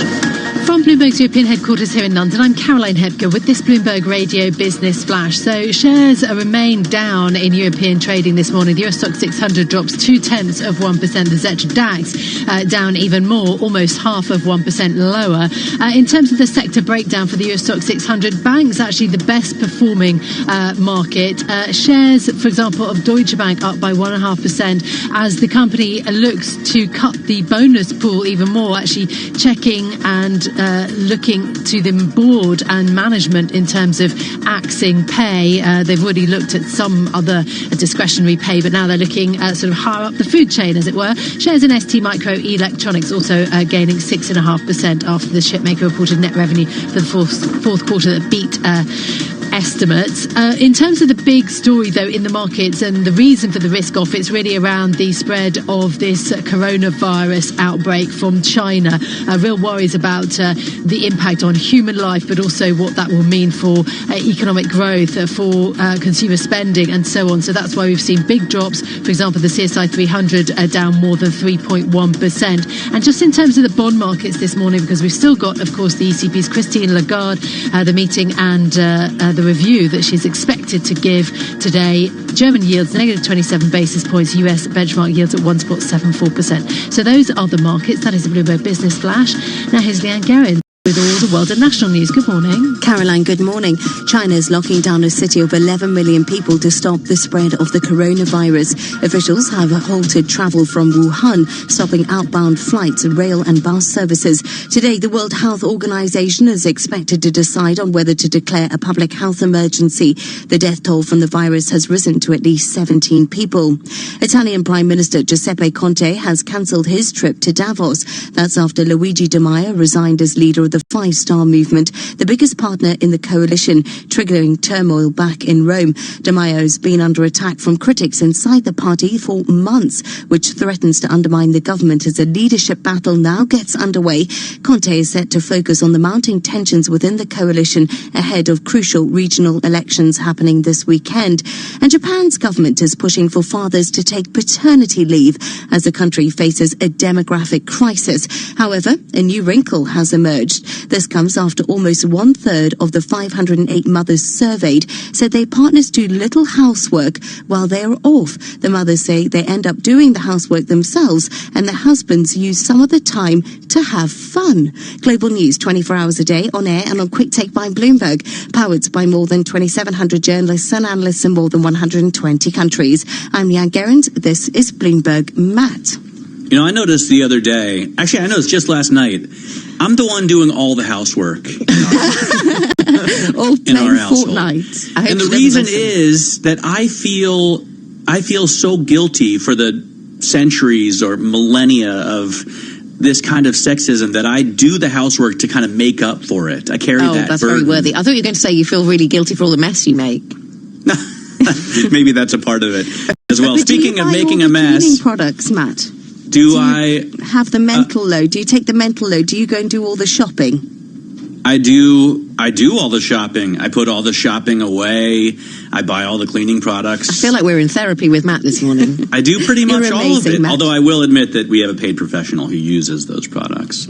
Let's get over to Nathan Hager right now. Speaking of paid professionals, Nathan Hager right now out of Washington. Single-handedly maintaining the karmic balance for us, Matt. That is much appreciated. I'm doing my best. You've got Bloomberg Daybreak up next. What have you got prepared? Well, we are looking this morning at a market that continues to be weighed down by concern over coronavirus. Of course, China has been taking extraordinary steps to try to contain the outbreak, but worries remain that the disease could dent an already sensitive global growth outlook. We're going to speak with Patrick Palfrey, senior equity strategist at Credit Suisse. Of course, they recently raised their target for the S&P 500 to a Wall Street high. We're going to get into that as well. We're also awaiting the ECB decision, an update on Christine Lagarde's policy review. We'll preview that with Bloomberg's senior Euro area economist David Powell. He'll join us on the show. And we're going to have more from our interview with Secretary of State Mike Pompeo ahead of a second day of arguments at President Trump's impeachment trial. All that coming up with me and Karen Moscow. Hope you'll join us on Bloomberg Daybreak. Matt. Very much looking forward to it. Nathan, thanks very much. Nathan Hager and Karen Moscow coming up. You're listening on Sirius XM. If you're listening on London DAB Digital Radio, you'll hear Bloomberg Surveillance. Right, let's return to the Davos event, the World Economic Forum gathering, and the bosses of some of the world's biggest oil companies have discussed adopting much more ambitious carbon targets at a closed-door meeting in Davos. Is it a sign of the pressure that they are under from activists and investors to address climate change? Our next guest says there's been an increase in interest in value-based investing. For more, let's get live to the World Economic Forum, where Joanna Rotenberg, a group head of BMO Wealth Management, is standing by. Joanna, good to speak to you this morning. And when you say value-based investing, I'm guessing you're talking about investing around your values rather than investing in cheap stuff, which often is what value investing can mean. But what kind of pressure are you under from clients to give them options around ESG? Good morning, Anna. And I would say exactly your definition applies. Typically, we talked about value investing as more finding companies at a good price, and certainly the seeing, and it's both on the institutional and on the retail increasingly side, is clients looking to invest against their values, and even that's changed. But really people saying, I want to do well with my investment performance, and I want to do good for society, and recognizing those two are coming together. What about value investing in the classic, I guess, Wall Street sense? It's been a difficult place to be over the last few years, over the last decade. Is it time now for investors to go out and look for undervalued companies that are high quality? Well, we're seeing, as you said, that growth investing certainly dominated for a number of years post-global financial crisis, but we did see a real trend up in value-based investing, especially over the summer months, and do expect that to continue. But really, I think the idea of values with an S, if you will, investing is a topic and where the temperature is really rising. Yeah, and let me ask you about the pool of clients that you're going after, Joanna. We were talking to the Morgan Stanley CEO James Gorman a little earlier on, or our colleagues were, and saying to him, everybody wants to be in wealth management in your industry. How competitive is it out there to get hold of those clients? Well, if you're talking about it to do with values as in more environmental, social, and governance, that is a topic that's getting a lot of attention. For a long time, it occupied more of a niche area. I would say really difference between more continental Europe, UK, where it's been a focus for a long time, whereas in North America, it wasn't. It was still more in the niche territory. And I think both what's happening with government, with consumers, with people actually looking around them and seeing change, as well as a massive transition of wealth. That's becoming such an important topic to those who are inheriting wealth. And naturally, many people in the industry are looking to see how can we participate and really help facilitate the change. Is it difficult now at the same time as you've got this big transfer of wealth, it seems like you've got populist governments coming into force, maybe looking to take it all away. How do you work against that and at the same time stay socially responsible? Well, I think it is about recognizing that this is a topic whose time has come in terms of finding ways to participate in the transition. And what we're really seeing is this transition economy. For a long time, I think corporates were in maybe more of a wait-and-see mode, just given the magnitude of changes. And so I think corporates as well as investors are really recognizing that it's time to start making that change. And really what's in question is just the pace of doing so, as well as an ability to do so. In some areas, obviously, in some parts of the economy, it's not as straightforward. And then I would say globally, governments are in very different positions to support. But I think there's a growing recognition that it's going to have to be in partnership. Right, so if this is a real turning point in history then, Joanna, if we really are sitting on the precipice of something significant where corporate leaders and those with money to put to work start to pay attention to things that have been talked about, of course, by climate activists and by scientists for a long time, if this is really going to be the start of something new, where are the gaps in our understanding about ESG investing? Because a lot of people point to the absence of really reliable data. It's a great question, and I'd say a couple of things. One is certainly there is a race to quantify, if you will, and enrich the data that we've all got, and to some extent it's putting it all together, similar to financial disclosure and what was going through in that side of the industry on the accounting side a few years back. So the set of challenges associated with making sure we've got the right data, taxonomies that talk to each other versus conflict with one another, and making it simpler. At the end of the day is what we're trying to do, is making it simpler for the investor community, because for so long the focus was on exclusion and not investing in certain areas. And what we're seeing the transition happening now is moving from more of an exclusion territory to more of an impact, where, let's say with the UN SDGs, just much more of a focus on where to invest. And our role is to help make that transition happen in a simpler way. Got it. Joanna, thanks so much for joining us. Group Head of BMO Wealth Management there, Joanna Rotenberg, joining us from the World Economic Forum in Davos. Still to come, plenty more from Davos. Daybreak with Nathan Hager and Karen Moscow. Or if you're listening on London DAB Digital Radio, you'll hear Bloomberg Surveillance with Tom Keane and Francine Lacroix. They are in Davos this week, of course. They'll bring you plenty more great interviews from the slopes. This is Bloomberg. something. I used to be a bit of a rubbish sleeper. I'd toss and turn all night, and somehow I could never find the comfy bit of the mattress. It was a proper nightmare. That's what brought me here, testing mattresses in the Which Test Lab. We use a custom-made barrel rolling machine to simulate a decade's worth of use. And the mattresses that perform best are the only ones we recommend for your bedroom. Which tests harder so you can buy smarter. Visit which.co.uk. Keys. Check. Phone. Check. 70s playlist downloaded. Check. Nice. There's one more thing you should check before you leave. Your travel. There's a new cycleway under construction between Kensington Olympia and Brentford Town Centre, so expect delays due to lane closures at the junction of Kew Bridge Road and Chiswick High Road. Plan ahead at tfl.gov.uk. To the Mayor of London and TfL, every journey matters. You're 169 in the queue. I proposed on the 169. She got offered the next stop.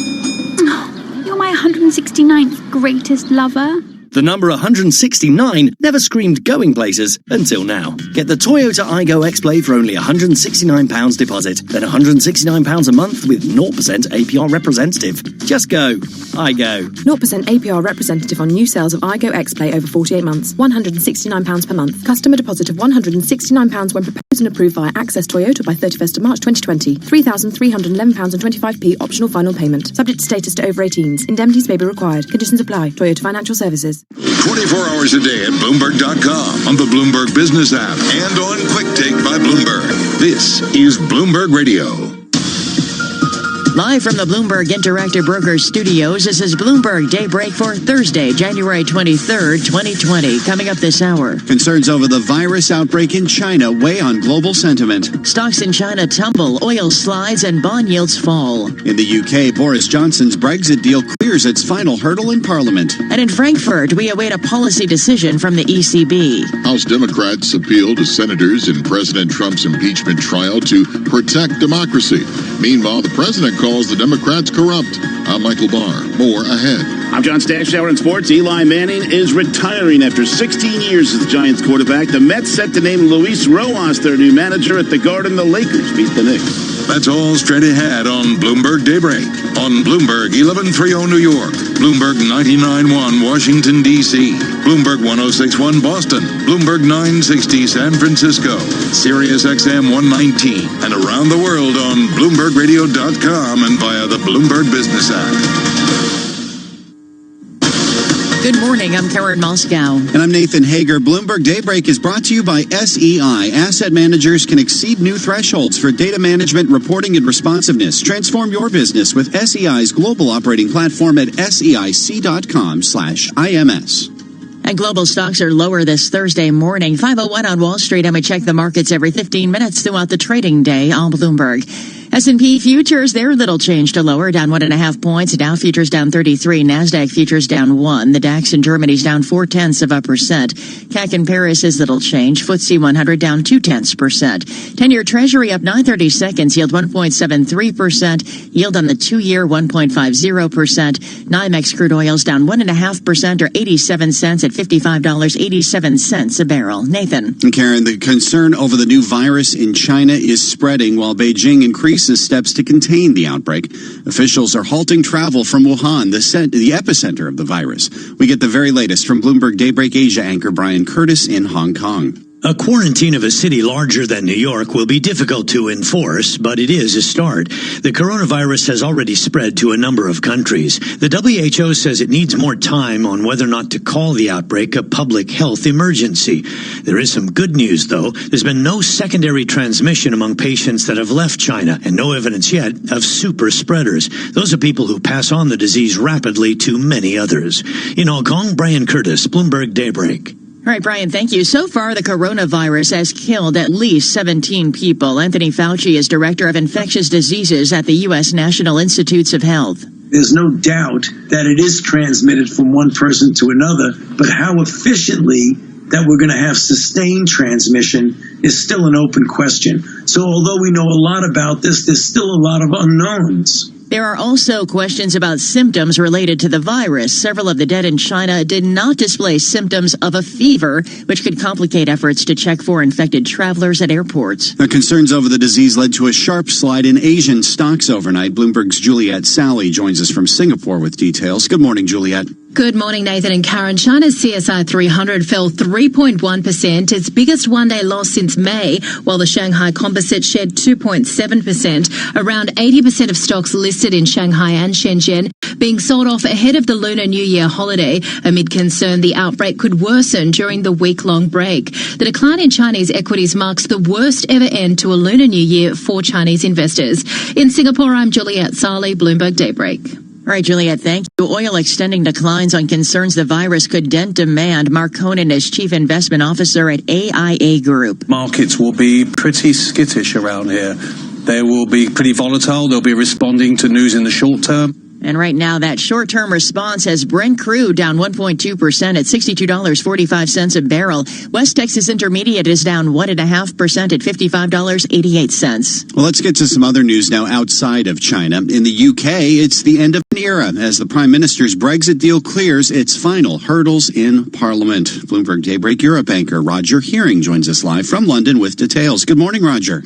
Good morning, Nathan and Karen. The last spasms of opposition to Boris Johnson's withdrawal agreement came this week from the House of Lords, but the amendments were swept aside as the bill completed its passage through Parliament. Now it just needs a sign-off from the European Parliament before Britain departs on January the 31st. But the world outside the EU just got a bit colder.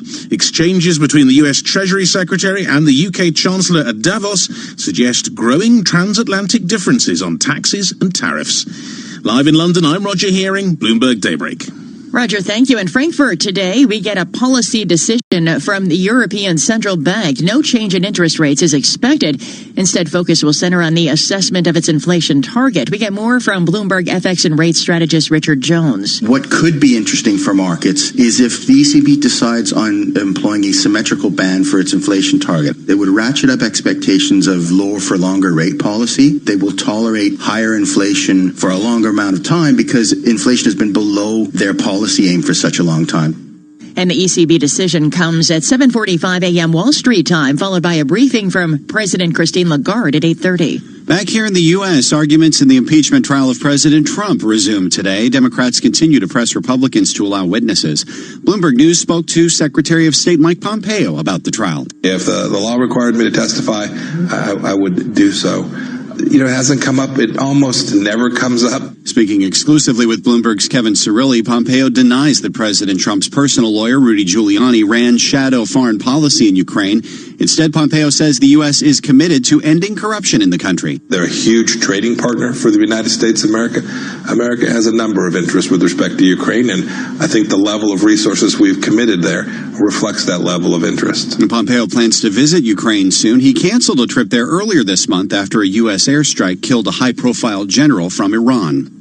Meantime, in Switzerland, day 3 of the World Economic Forum is underway. Coming up, we have a special edition of Bloomberg Surveillance with Jonathan Farrow and Tom Keene live in Davos. And John joins us now with a preview. Good morning, John. Good morning, Karen. We kick off the show with Mark Rutte, Prime Minister of the Netherlands. Also a conversation on European banking with Standard Chartered CEO Bill Winters, plus New York Stock Exchange President Stacey Cunningham. That's all coming up at 7 a.m. at Wall Street time on Bloomberg Surveillance, on Bloomberg Radio, and on Bloomberg Television. Karen. All right, John, thank you. We'll be listening for all of that coming up just under 2 hours' time from the World Economic Forum in Davos.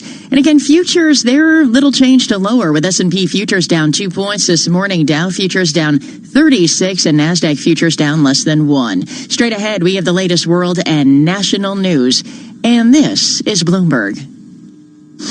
Okay, thank you, Karen. It is 5:07 on Wall Street, and Michael Barr has more on what's going on around the world. Good morning, Michael. Good morning, Nathan. President Trump is calling Democrats corrupt as they deliver opening arguments at the Senate impeachment trial, which continues today.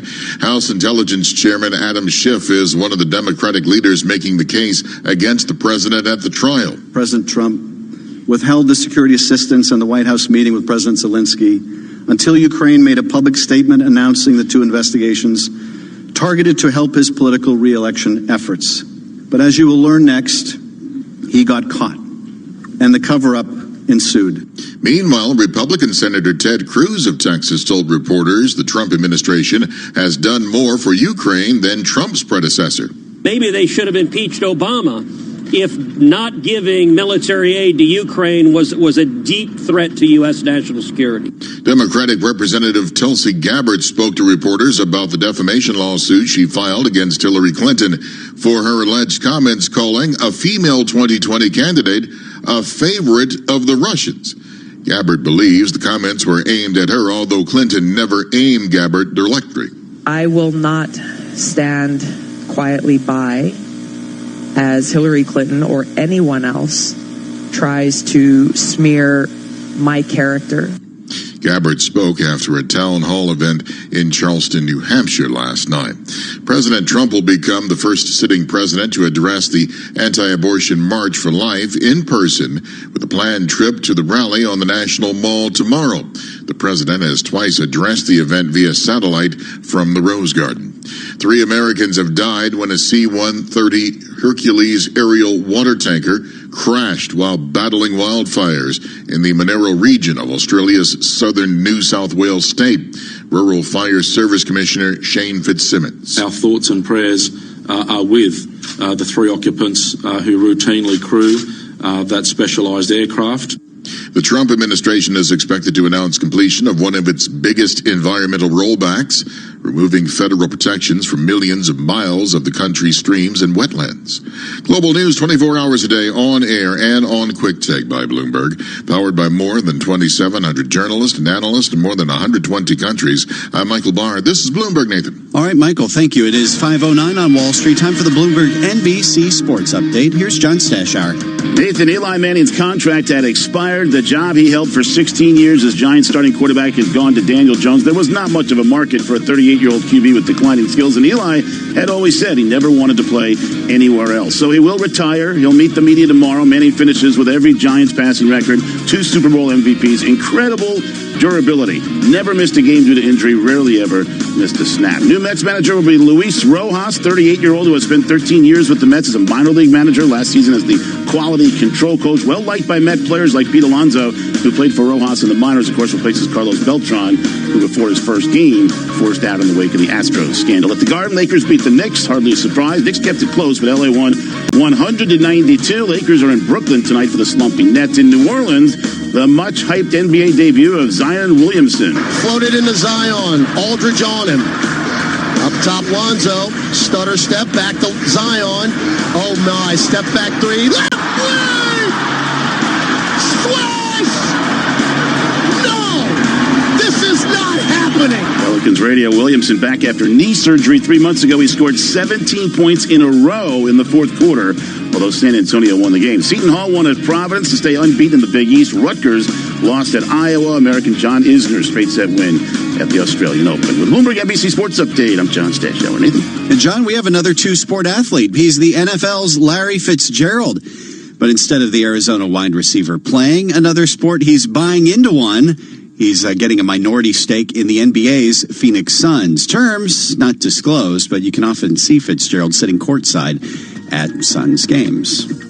S&P futures lower by a point right now. Dow futures down 29. NASDAQ futures higher by 1 point. So a bit of a mixed picture for markets ahead of the open. The 10-year is up 9/30 seconds, yield 1.73%. 2-year Treasury yield 1.50%. You're listening to Bloomberg Daybreak.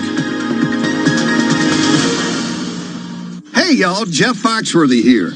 Now, if you've ever found yourself repeating the same thing over and over for 75 years, you might be Smokey Bear. Only you can prevent wildfires. That's why I'm filling in for Smokey to switch things up, because there's a lot more to say. And I should know because my grandfather was a firefighter. And one of the things he taught me is that the people that love the outdoors the most are often the ones accidentally starting wildfires, which means always BYOB.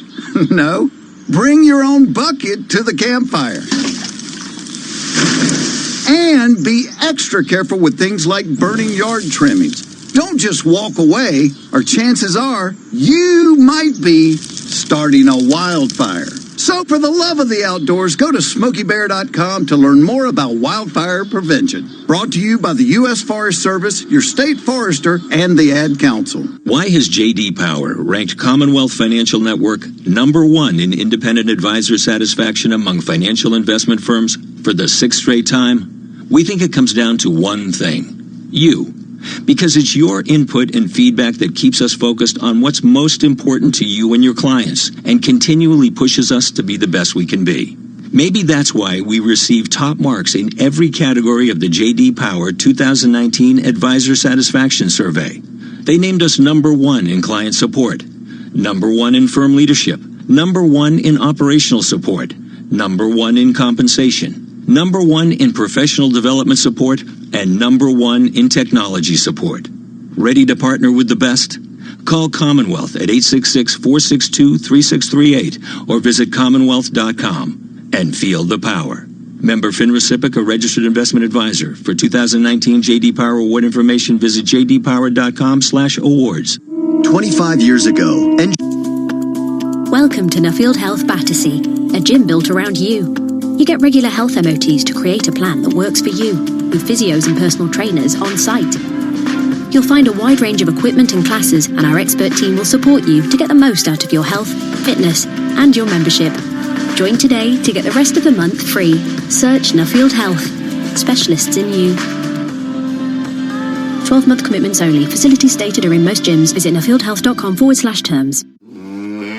This is not a cat. This is not a rocket. And this is not a sale.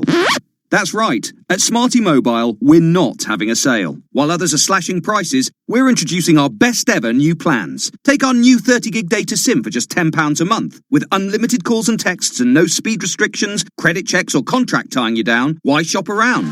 New plans, great value. Now that's Smarty. Grab yours today. Search Smarty Mobile. See smarty.co.uk for terms. Psst. We've got something to tell you about the Honda Jazz. We know it looks small, but inside, it's really big. That's why we've created the small but big Jazz event, where you can get 0% APR representative and 5 years complimentary servicing on all grades until the 31st of January.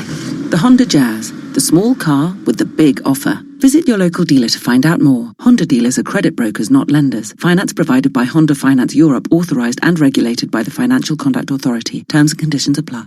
From Bloomberg Television, here's Tracy Alloway. Joining us now from Singapore is Curtis Chin, Milken Institute Asia Fellow. He was formerly the U.S. ambassador to the Asian Development Bank and was also part of the U.S.-based team representing the Hong Kong government during the SARS crisis in 2003. Curtis, China was, of course, criticized during the SARS crisis for initially providing very limited information and also denying the scope of the actual problem. What's your sense of the policy response from China now? I think it's really too early to tell. Clearly, China has demonstrated that it's taking quicker action, at least at this stage. I mean, it's hard to imagine locking down a city much bigger than Chicago, but really to lock down a city of what's, based on the numbers, 9 to 11 million people is incredible.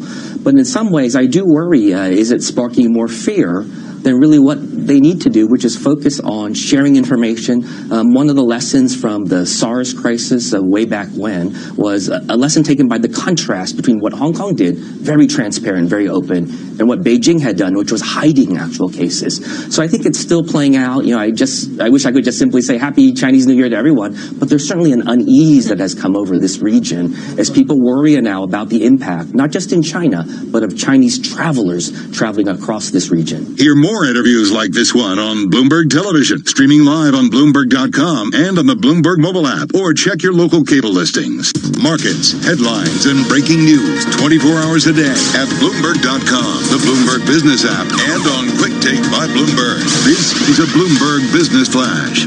And I'm Karen Moscow. European stocks are dropping. U.S. stock index futures are drifting, and Asian shares slumped amid lingering concerns that a virus spreading from China to other countries could become a drag on global growth. We check the markets every 15 minutes throughout the trading day on Bloomberg.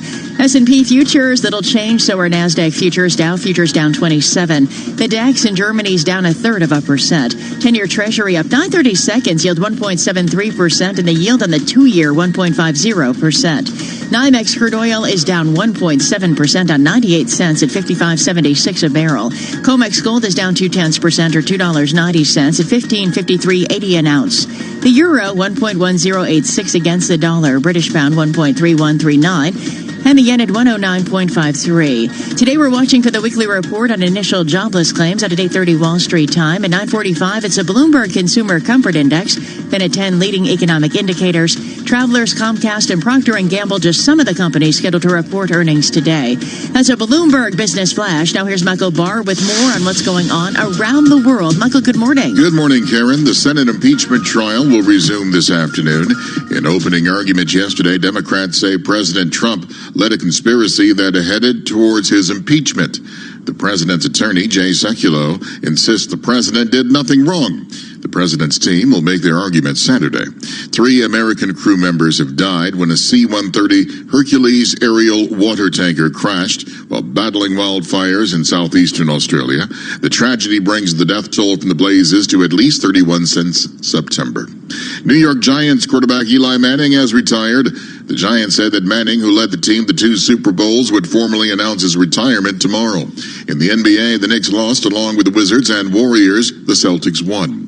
Global news 24 hours a day, on air and on Quick Take by Bloomberg, powered by more than 2,700 journalists and analysts in more than 120 countries. I'm Michael Barr. This is Bloomberg, Nathan. All right, Michael, thank you. It's 5:19 on Wall Street, live from the Bloomberg Interactive Brokers Studios. This is Bloomberg Daybreak, and we welcome in this morning Patrick Palfrey, Senior Equity Strategist at Credit Suisse, as we continue to monitor a market that seems to be weighed down fairly significantly by concerns over the coronavirus that is now spread outside of China. Good morning, Patrick. We've seen gains for the Shanghai Shenzhen Index lose their gains for the month. Is there a risk that we see a similar fall for U.S. equities? Well, good morning. I think the conversation about what is happening in China is probably most relevant to Chinese equities, and I think we're seeing that with, the slight sell-off in the market. The concern is around the Chinese New Year, whether or not the consumer will be out in force, whether or not they will be able to travel as freely, and what that will mean for the economy over this important period of time.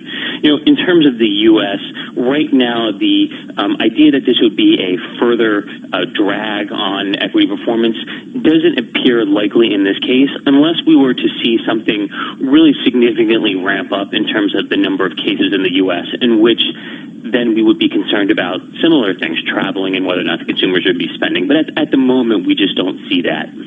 Now, we've seen over the last few months a divergence between U.S. growth and growth in the rest of the world. Do you see that trajectory continuing even with this hanging overhead?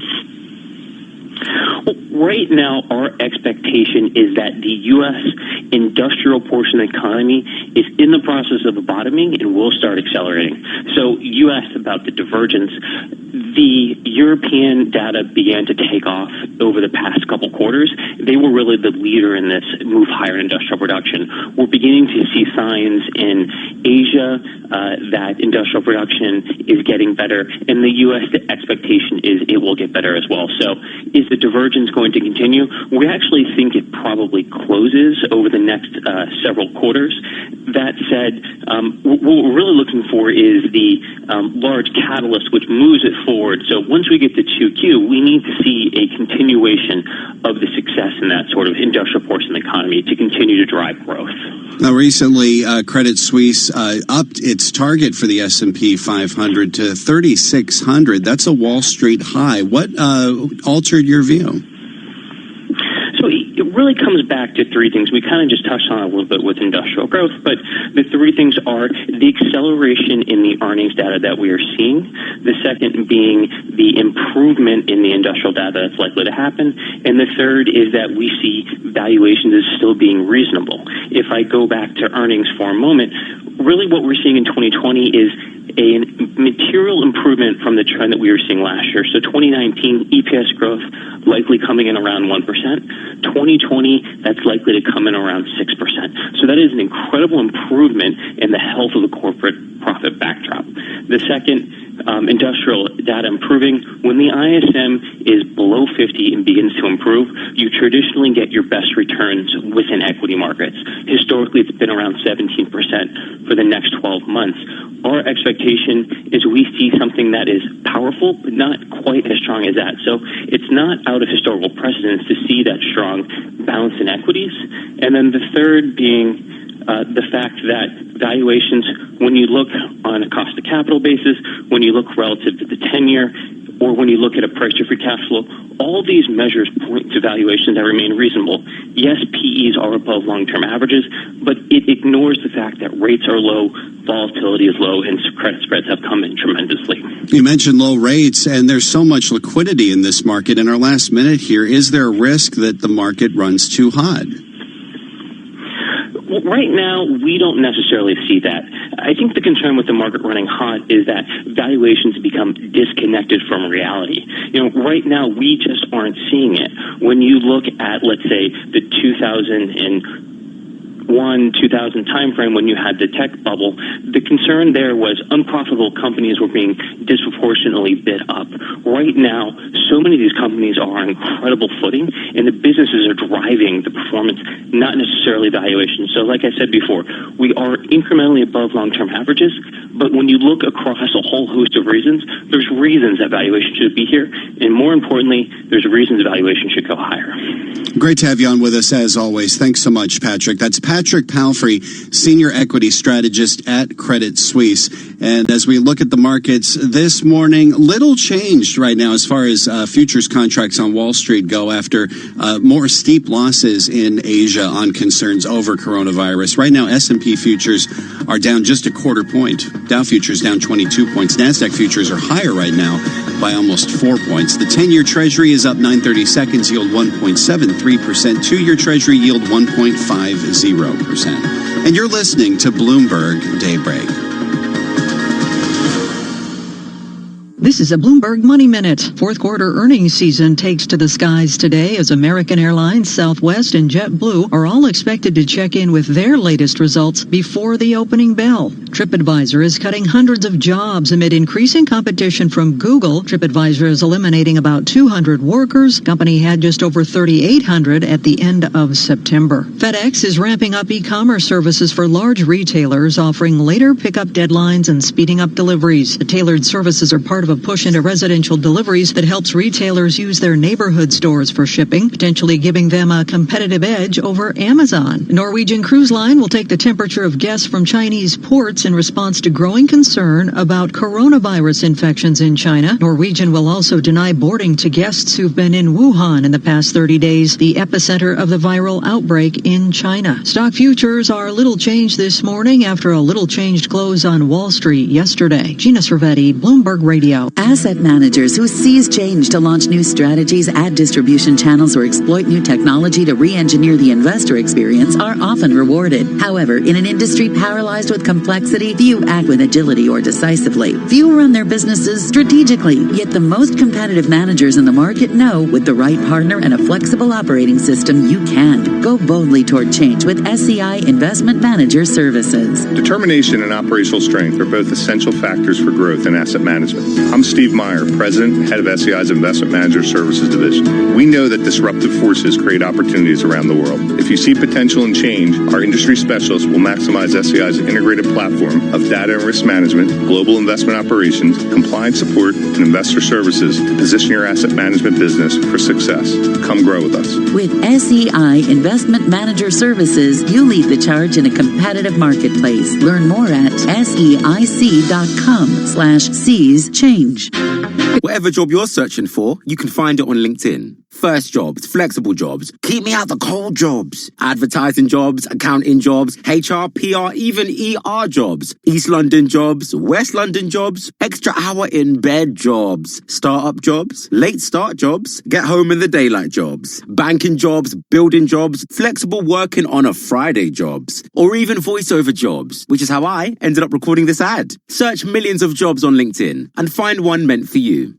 Hello, I'm your captain for today's Virgin Atlantic flight. Please drop everything and pay close attention to the following announcement.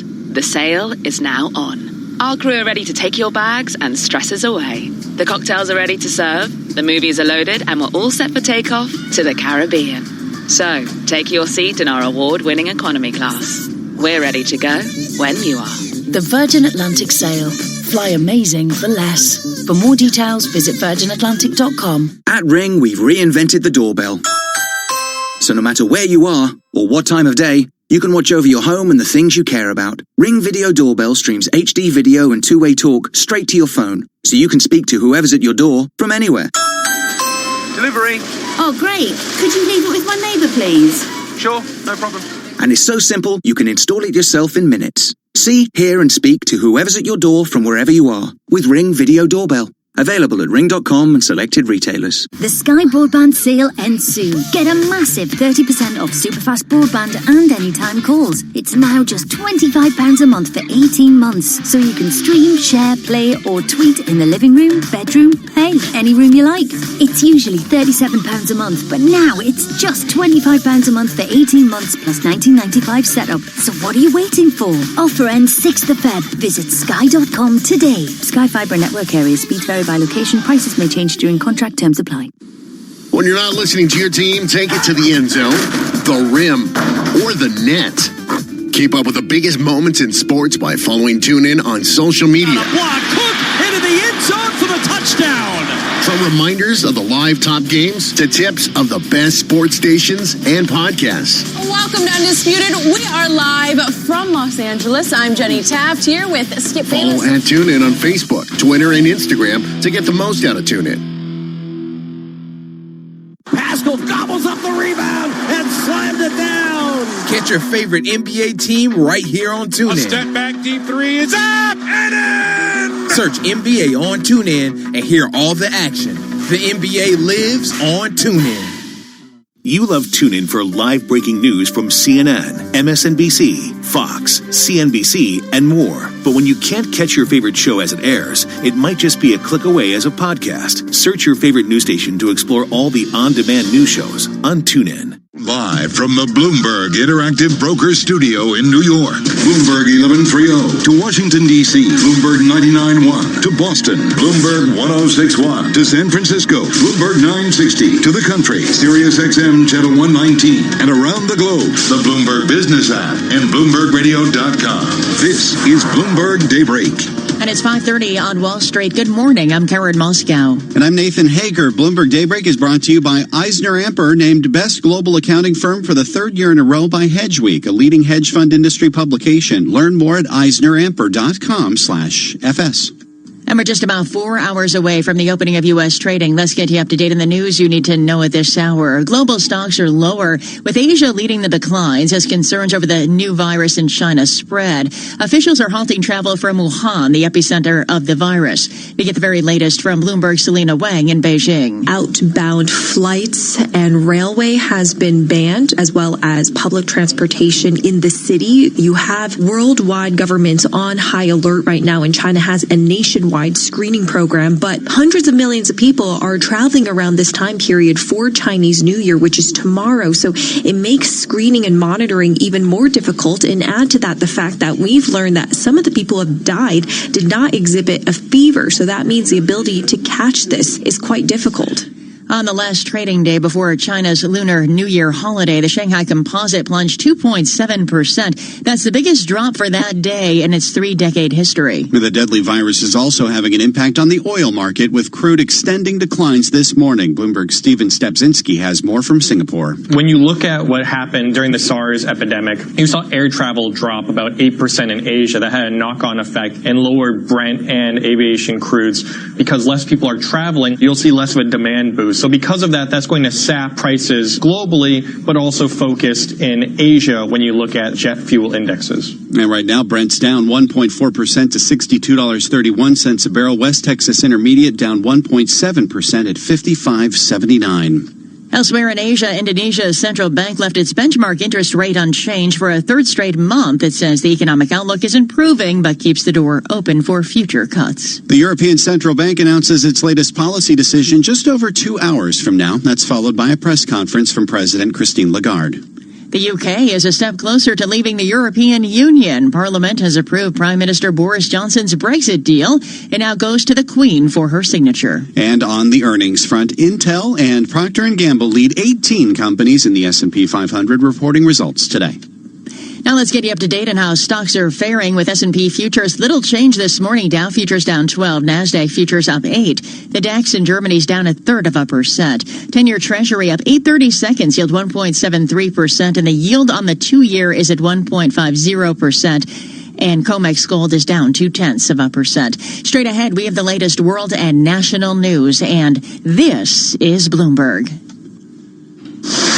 Thanks, Karen. It's 5:33 now on Wall Street, and Michael Barr is back with more on what's going on around the world. Good morning, Michael. Good morning, Nathan. House Democrats have wrapped up a day of arguments in President Donald Trump's impeachment trial, appealing to skeptical Republican senators to join them in voting to oust Trump from office to, quote now, protect our democracy. Senate Minority Leader Chuck Schumer says that the voices of the American public will help bring the case further into the Senate, including potential witnesses. Some of the Republican members feel the heat. They put pressure on McConnell, and that's how some of these things will change. The big one is witnesses and documents, and we'll see. Republican Senator Ted Cruz told reporters President Obama didn't give military aid to Ukraine and could have also faced impeachment. You know, there's an old saying that hypocrisy is the tribute vice pays to virtue. President Trump is blasting the proceedings, calling the Democrats corrupt. Democrats have 24 hours over 3 days to prosecute the charges against Trump. Secretary of State Mike Pompeo said the U.S. is committed to supporting Ukraine and stamping out corruption in the country. Our policy with respect to Ukraine has been set on the fundamental principles of reducing the footprint of corruption and helping the Ukrainian people build up a democracy while under threat from the Russians in the east and southeast. Pompeo also told Bloomberg TV he denies that President Trump's personal lawyer, Rudy Giuliani, oversaw a shadow foreign policy toward Ukraine. 3 firefighters were killed when a Hercules aerial water tanker crashed while on a firebombing mission in the snowy Monero region of New South Wales in Australia. Officials say the crew members on board were U.S. residents who had come to fight the bushfires in the region. Rural Fire Service Commissioner Shane Fitzsimmons says the plane had been fighting dry and windy conditions near the site of the crash. Tragically, there appears to be no survivors as a result of the crash down in the snowy Monero area. It's impacted heavily with the ground, and initial reports are that there was a large fireball associated with the impact of the plane as it hit the ground. The days of passengers bringing rabbits, turtles, and birds on planes as emotional support animals could be ending. The Department of Transportation proposed that only specially trained dogs qualify as service animals. Global news 24 hours a day, on air and on Quick Take by Bloomberg, powered by more than 2,700 journalists and analysts in more than 120 countries. I'm Michael Barr. This is Bloomberg, Nathan. Thank you, Michael. 5:35 on Wall Street. Time for the Bloomberg NBC Sports Update. Here's John Stashar. Nathan, Eli Manning was drafted by San Diego. Didn't want to play there. Orchestrated a trade to New York midway through his rookie season. He became the Giants' starting quarterback. And except for getting benched one game in 2017, it's a job he held for 16 years until the Giants turned to rookie Daniel Jones this past season. Eli said he didn't much like being a backup, so he has made it official. He will retire as a Giant. Will he get to the Hall of Fame? We'll see. Manning is 7th all-time in passing yards and touchdowns, won 2 Super Bowl MVPs.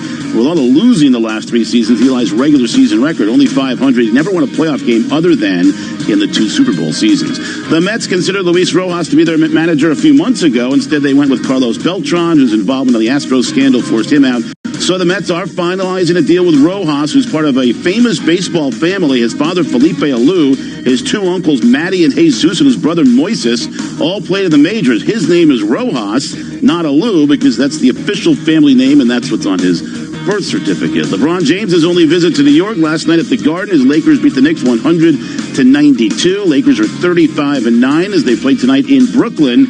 Nets have lost 4 straight, 9 of the last 11. Zion Williamson made his NBA debut in New Orleans. The rookie had been out with a knee injury, struggled early, and then caught fire with 17 straight fourth-quarter points. So the Pelicans lost to San Antonio. Seton Hall beat Providence 73-64. Rutgers lost at Iowa 85-80. Fordham's first win in the Atlantic 10, beating George Washington. With a Bloomberg NBC Sports Update, I'm John Stashower. Nathan? Thanks, John. It's 5:37 on Wall Street, and the latest edition of Bloomberg Business Week is on newsstands now with the cover on Apollo Global Management CEO Leon Black. Also in this week's issue, how Bumble set out to be a safe dating app for women, but may be missing the mark. Claire Sudduth wrote the story for Bloomberg Business Week. Only women can message men first. So if you swipe right on a man and he swipes on you, the woman, it's on her. Supposedly this is empowering. This allows women to guide the conversation. But the issue is there's not really any evidence that it actually is empowering or that it's doing what it claims. Read more about this and other stories in this week's edition of Bloomberg Business Week on newsstands now and online at businessweek.com. Terminal customers can receive a complimentary subscription at MAG Go and listen to Business Week with Carol Masser and Jason Kelly weekdays at 2 p.m. Wall Street time here on Bloomberg Radio. It's 5:38 on Wall Street. Time for the Tri-State Business Report with Bloomberg's Ed Curry. Good morning, Ed. Morning, Nathan. Price cuts abound for New York City home shoppers. In Brooklyn's Park Slope and Williamsburg, buyers in the fourth quarter got median discounts of 2.7% and 2.8%, according to Street Easy. In Manhattan, the median reduction in the financial district was 10.4%. The rate was 6.4% on the Upper West Side and 14.8% in East Harlem. Home purchases in the Hamptons jumped 11% in the fourth quarter from a year ago, thanks to the biggest price cuts in more than 4 years. The increase was the biggest since the end of 2017, according to Miller Samuel and Douglas Elliman Real Estate. Quest Diagnostics has acquired Blueprint Genetics in an all-cash equity deal. Blueprint is a genetic testing company. New Jersey-based Quest says the acquisition will help its work in genetic and rare diseases, improving patient care, and drug research and development. That's your Bloomberg Tri-State Business Report. I'm Ed Corey. Nathan? All right, thanks, Ed. It's 5:39 on Wall Street, and Bloomberg Radio is on the air from San Francisco to New York, London to Hong Kong. Let's check in with our global news team for some of the top stories heard on our 300 affiliate radio stations around the world. I'm Jeff Bellinger, and on WIOD in Miami, I'm reporting that Burger King has cut the price of the Impossible Whopper. I'm Gina Cervetti, and on WBBM in Chicago, I'm reporting that FedEx is ramping up e-commerce services for large retailers, giving them a potential advantage over Amazon. I'm Caroline Hepker on Bloomberg DAB Digital Radio in London. We're reporting on Boris Johnson's Brexit bill clearing its last hurdle in Parliament. I'm Ed Corey on KFBK in Sacramento. I'm reporting TripAdvisor is cutting hundreds of jobs. Those are some of the stories our 2,700 Bloomberg journalists and analysts are working on this morning around the world. And some other stories we're following this morning. Shares of PG&E up more than 7% in early trading. The California power giant reached a settlement with creditors on a $46 billion restructuring plan. PG&E is now closer to emerging from the biggest utility bankruptcy in U.S. history. And Amazon has returned to court over that $10 billion Pentagon cloud contract. The company asked a judge to prevent Microsoft from working on it till a lawsuit is resolved. The complaint claims President Trump's dislike of Amazon CEO Jeff Bezos played a role in Microsoft winning the deal. Futures mixed ahead of the open. You're listening to Bloomberg Daybreak. Why do hedge funds and other alternative managers rely on Pershing for a highly personalized experience? Mark Alderati, a managing director at BNY Mellon's Pershing and head of Prime Services, explains. In today's fast-paced environment, where the only constants are change and volatility, you need a prime broker who's both steady and agile, focused on supporting your needs so that you can focus on growing your business and producing results. Exceptional client service and advocating for our clients is at the core of what we do. Our award-winning high high-touch team is just one of the benefits of working with BNY Mellon. We help alternative investment managers create great experiences for their clients. Whether it's customized financing, securities lending solutions, platform access, or outsourced trading, BNY Mellon's Pershing is a prime broker who's committed to this business and dedicated to meeting your evolving demands. To learn more about the unique and industry-leading solutions for hedge funds and other alternative managers, visit Pershing.com. Pershing LLC. Member FINRA, NYSE, SIPC.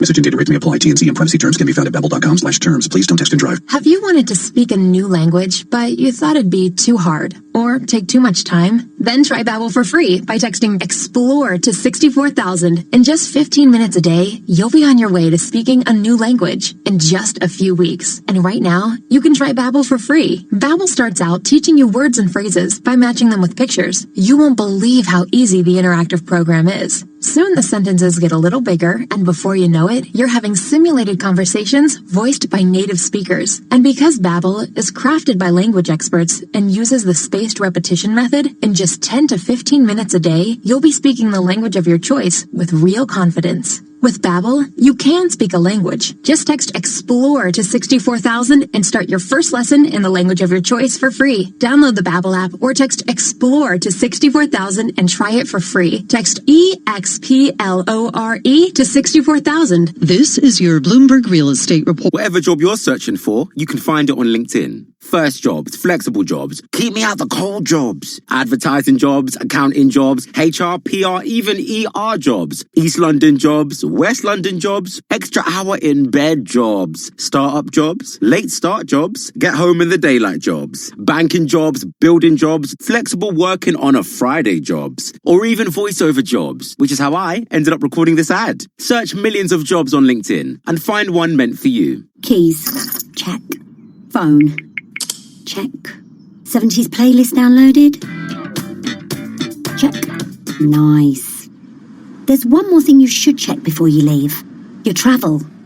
There's a new cycleway under construction between Kensington Olympia and Brentford Town Centre, so expect delays due to lane closures at the junction of Kew Bridge Road and Chiswick High Road. Plan ahead at tfl.gov.uk. To the Mayor of London and TfL, every journey matters. The Sky Broadband sale ends soon. Get a massive 30% off superfast broadband and anytime calls. It's now just £25 a month for 18 months, so you can stream, share, play or tweet in the living room, bedroom, hey, any room you like. It's usually £37 a month, but now it's just £25 a month for 18 months plus £19.95 setup. So what are you waiting for? Offer ends 6th of Feb. Visit sky.com today. Sky Fibre network areas. Speeds vary by location. Prices may change during contract terms apply. At TUI, we're spreading sunshine early by giving away hundreds of thousands of free kids' places. So you can holiday with the little ones for less. Book today and spread the cost with £0 deposit when you pay with direct debit. From splash parks to swimming lessons. At TUI, we cross the T's, dot the I's, and put you in the middle. Direct debit on web bookings only. Free kids' places subject to limited availability. One free child place per 2 full paying adults. Booking T's and C's apply. At all protected. At Ring, we've reinvented the doorbell. So no matter where you are or what time of day, you can watch over your home and the things you care about. Ring Video Doorbell streams HD video and two-way talk straight to your phone, so you can speak to whoever's at your door from anywhere. Delivery. Oh, great. Could you leave it with my neighbour, please? Sure, no problem. And it's so simple, you can install it yourself in minutes. See, hear and speak to whoever's at your door from wherever you are with Ring Video Doorbell. Available at ring.com and selected retailers. Hours a day, on air and at TikTok on Twitter. Powered by more than 2,700 journalists and analysts in over 120 countries. This is Bloomberg Radio. Now, a global news update. A key vote in President Trump's impeachment trial could come the middle of next week. The Democrats' opening arguments are expected the next 2 days, with the president's lawyers taking 3 days for their opening arguments. If that holds, number 2 Senate Republican John Thune says there could be votes next Wednesday on whether to allow additional witnesses and other information that wasn't part of the House impeachment inquiry. The Virginia State Senate votes to advance a red flag law bill that would prohibit a person who poses a substantial risk of injury to himself or others from buying, possessing, or transporting a firearm. Under the proposal, if such an order is issued, a judge or magistrate could issue a search warrant to remove firearms from that person. Barbara Cusack, the state's House of Delegates, now takes up the measure. Originating in China, the coronavirus has now claimed at least 17 lives, nearly 600 cases reported. I'm John Trout. Tom Keene and Jonathan Farrell. Is that good for American finance? What is happening with the headcount? Right, where it counts. Bloomberg Surveillance, weekday mornings at 7 Eastern on Bloomberg Radio. Bloomberg, the world is listening. Markets, headlines, and breaking news 24 hours a day at Bloomberg.com, the Bloomberg Business app, and on Quick Take by Bloomberg. This is a Bloomberg Business Flash.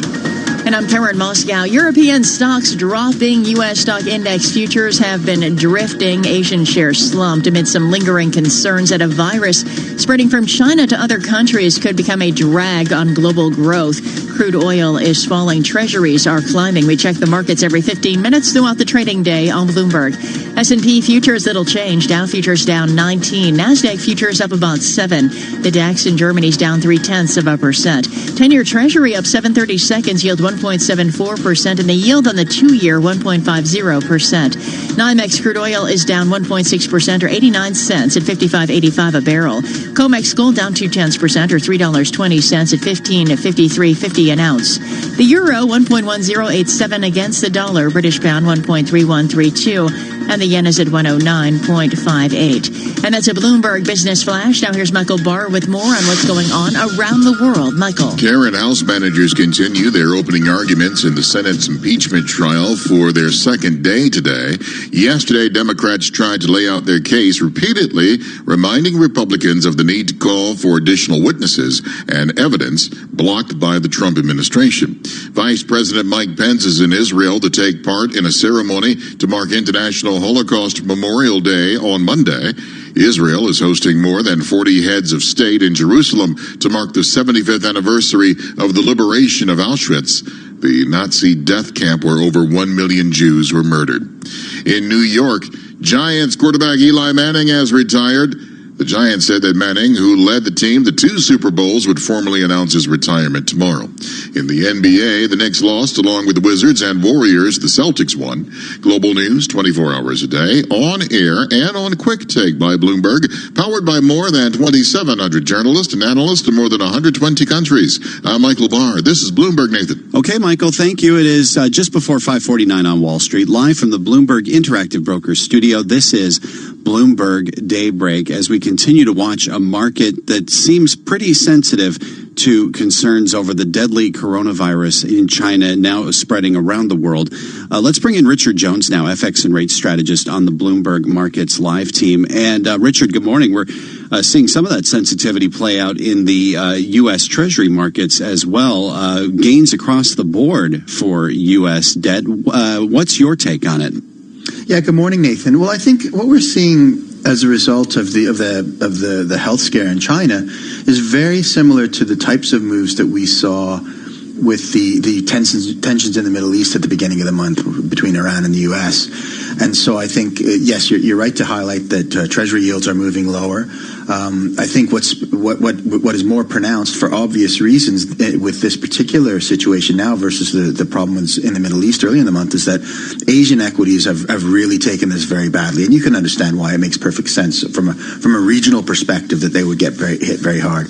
But I think there is a concern, as there was earlier in the month when the geopolitical tensions flared up, that all of this can actually dent the narrative of recovering global growth, and that I think that is why we're seeing U.S. yields fall. I think that's why we're also seeing a greater probability of Fed easing this year being priced than there was even at the end of last year, because I think if there's anything that comes up, and these are two, I think, really strong cases that will actually act as a reasonable headwind on global growth, I think we're going to see a pullback in equities, but also a repricing for a more dovish Fed going into as we get into this year.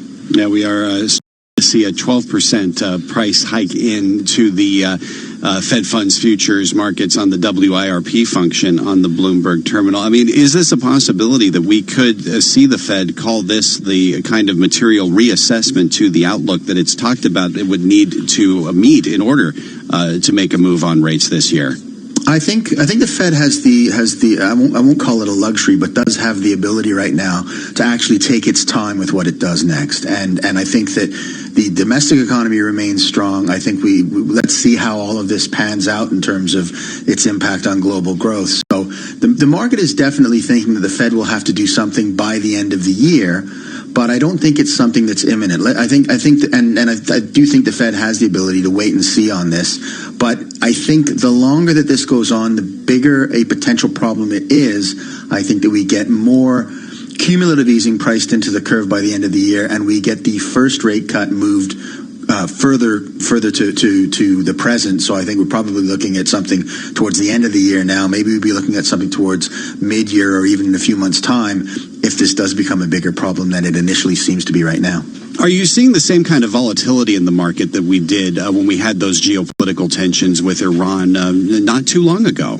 Yeah, I don't think it's exactly alike. I think they're quite similar. I think the actual knee-jerk move I'll speak specifically to sort of Fed pricing, was a little bit sharper earlier this month when the geopolitical tensions were first emerging, but they pulled back really, really quickly. Whereas the initial move, the knee jerk hasn't been as sharp, but there really hasn't been a pullback, which leads me to believe that perhaps there is a little bit of a concern that while the geopolitical tensions seem to sort themselves out, at least in the near term, rather quickly, this isn't something that they're going to be able to solve really quickly. And so therefore, I think people are being quite cautious about it, and we're not seeing that pullback in probabilities for Fed easing. Real quick answer to this one. What kind of moves do you see for haven currencies? I think we see more of the same, but again, it depends how long this goes on. I think if this goes on, into the coming weeks, and it looks like it's going to take months, then I think we see big moves stronger for the yen and for the Swiss franc. Richard Jones, thanks as always. Good talking with you this morning. That's Richard Jones, FX and rate strategist on the Bloomberg Markets Live team, and you can get more from Richard and the rest of the folks at MLive. Just type MLIV GO on the Bloomberg terminal. Karen? Thanks, Nathan. It is 5:53 on Wall Street. It's time for the Bloomberg Law Report. Let's get to the legal stories we're watching this morning from Bloomberg's Jeff Bellinger. A group of sexual abuse survivors is urging a court to dismiss USA Gymnastics Chapter 11 case. They argue the organization is using bankruptcy protection to delay litigation over abuse by former team doctor Larry Nassar. South Carolina Governor Henry McMaster wants to end the state employee pension plan and shift all new state workers into a defined contribution plan. A federal judge ruled the Treasury must review and produce 100 documents per month in its fight with New York and New Jersey to remove donor disclosure requirements for some nonprofits. Bloomberg Law. Everything you need on one legal research platform. Guidance, analysis, and Bloomberg Market Intelligence. Find out more at BloombergLaw.com. And now, our top legal story this hour. House Intelligence Chairman Adam Schiff presenting the U.S. Senate with a dark portrait of a flawed and dangerous president as he argued that Donald Trump should be removed from office. For more on the second day of the president's impeachment trial, Bloomberg's Greg Stohr speaks to Bob Barr, former Republican Georgia congressman who was a House manager during the impeachment of President Bill Clinton. The first thing we were interested in being able to do back in February of 1999 was to present a robust case explaining the articles of impeachment that the House had passed just a couple of weeks before. Unlike the current situation, of course, we were bringing over a robust process that laid out commission of crimes before the Senate. Unlike now, we had procedurally, we were facing a similar situation that the House managers are facing now, not exactly the same, but the Senate rules at the time, that is in 1999, allowed no live witnesses and limited very severely the body of evidence that we could present to only that evidence that was already in the public record as a result of the House impeachment procedures. People on the left say, when you all were prosecuting Bill Clinton, trying to have him removed from office, the allegations were that he lied under oath, but which is a bad thing, but not something that amounted to any sort of abuse of the presidency, nothing that advantaged him in quite the same way. And here we have Adam Schiff and others on the House impeachment managers saying Donald Trump is trying to cheat in the next election, among other things, by withholding military aid from a country that badly needed it. Why is it so clear to you that Bill Clinton should have been convicted, but not Donald Trump?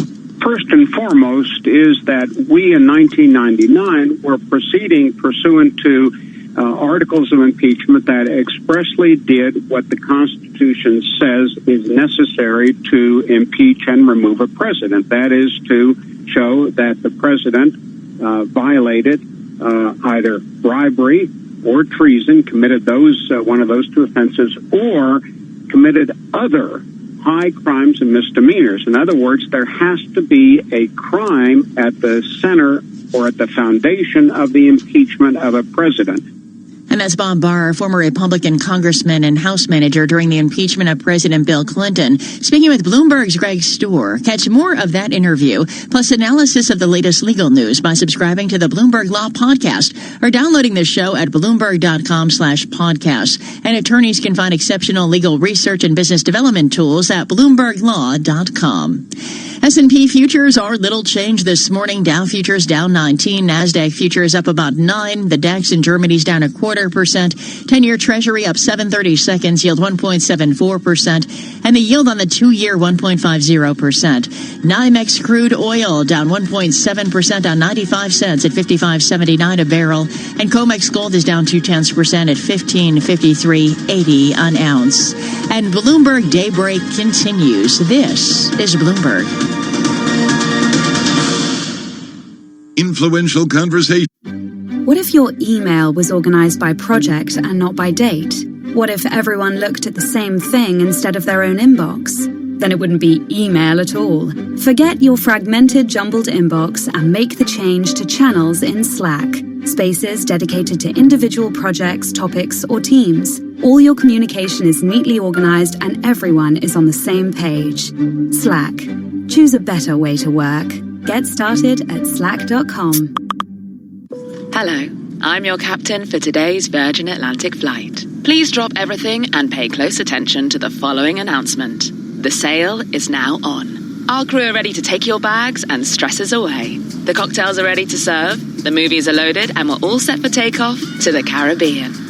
So, take your seat in our award-winning economy class. We're ready to go when you are.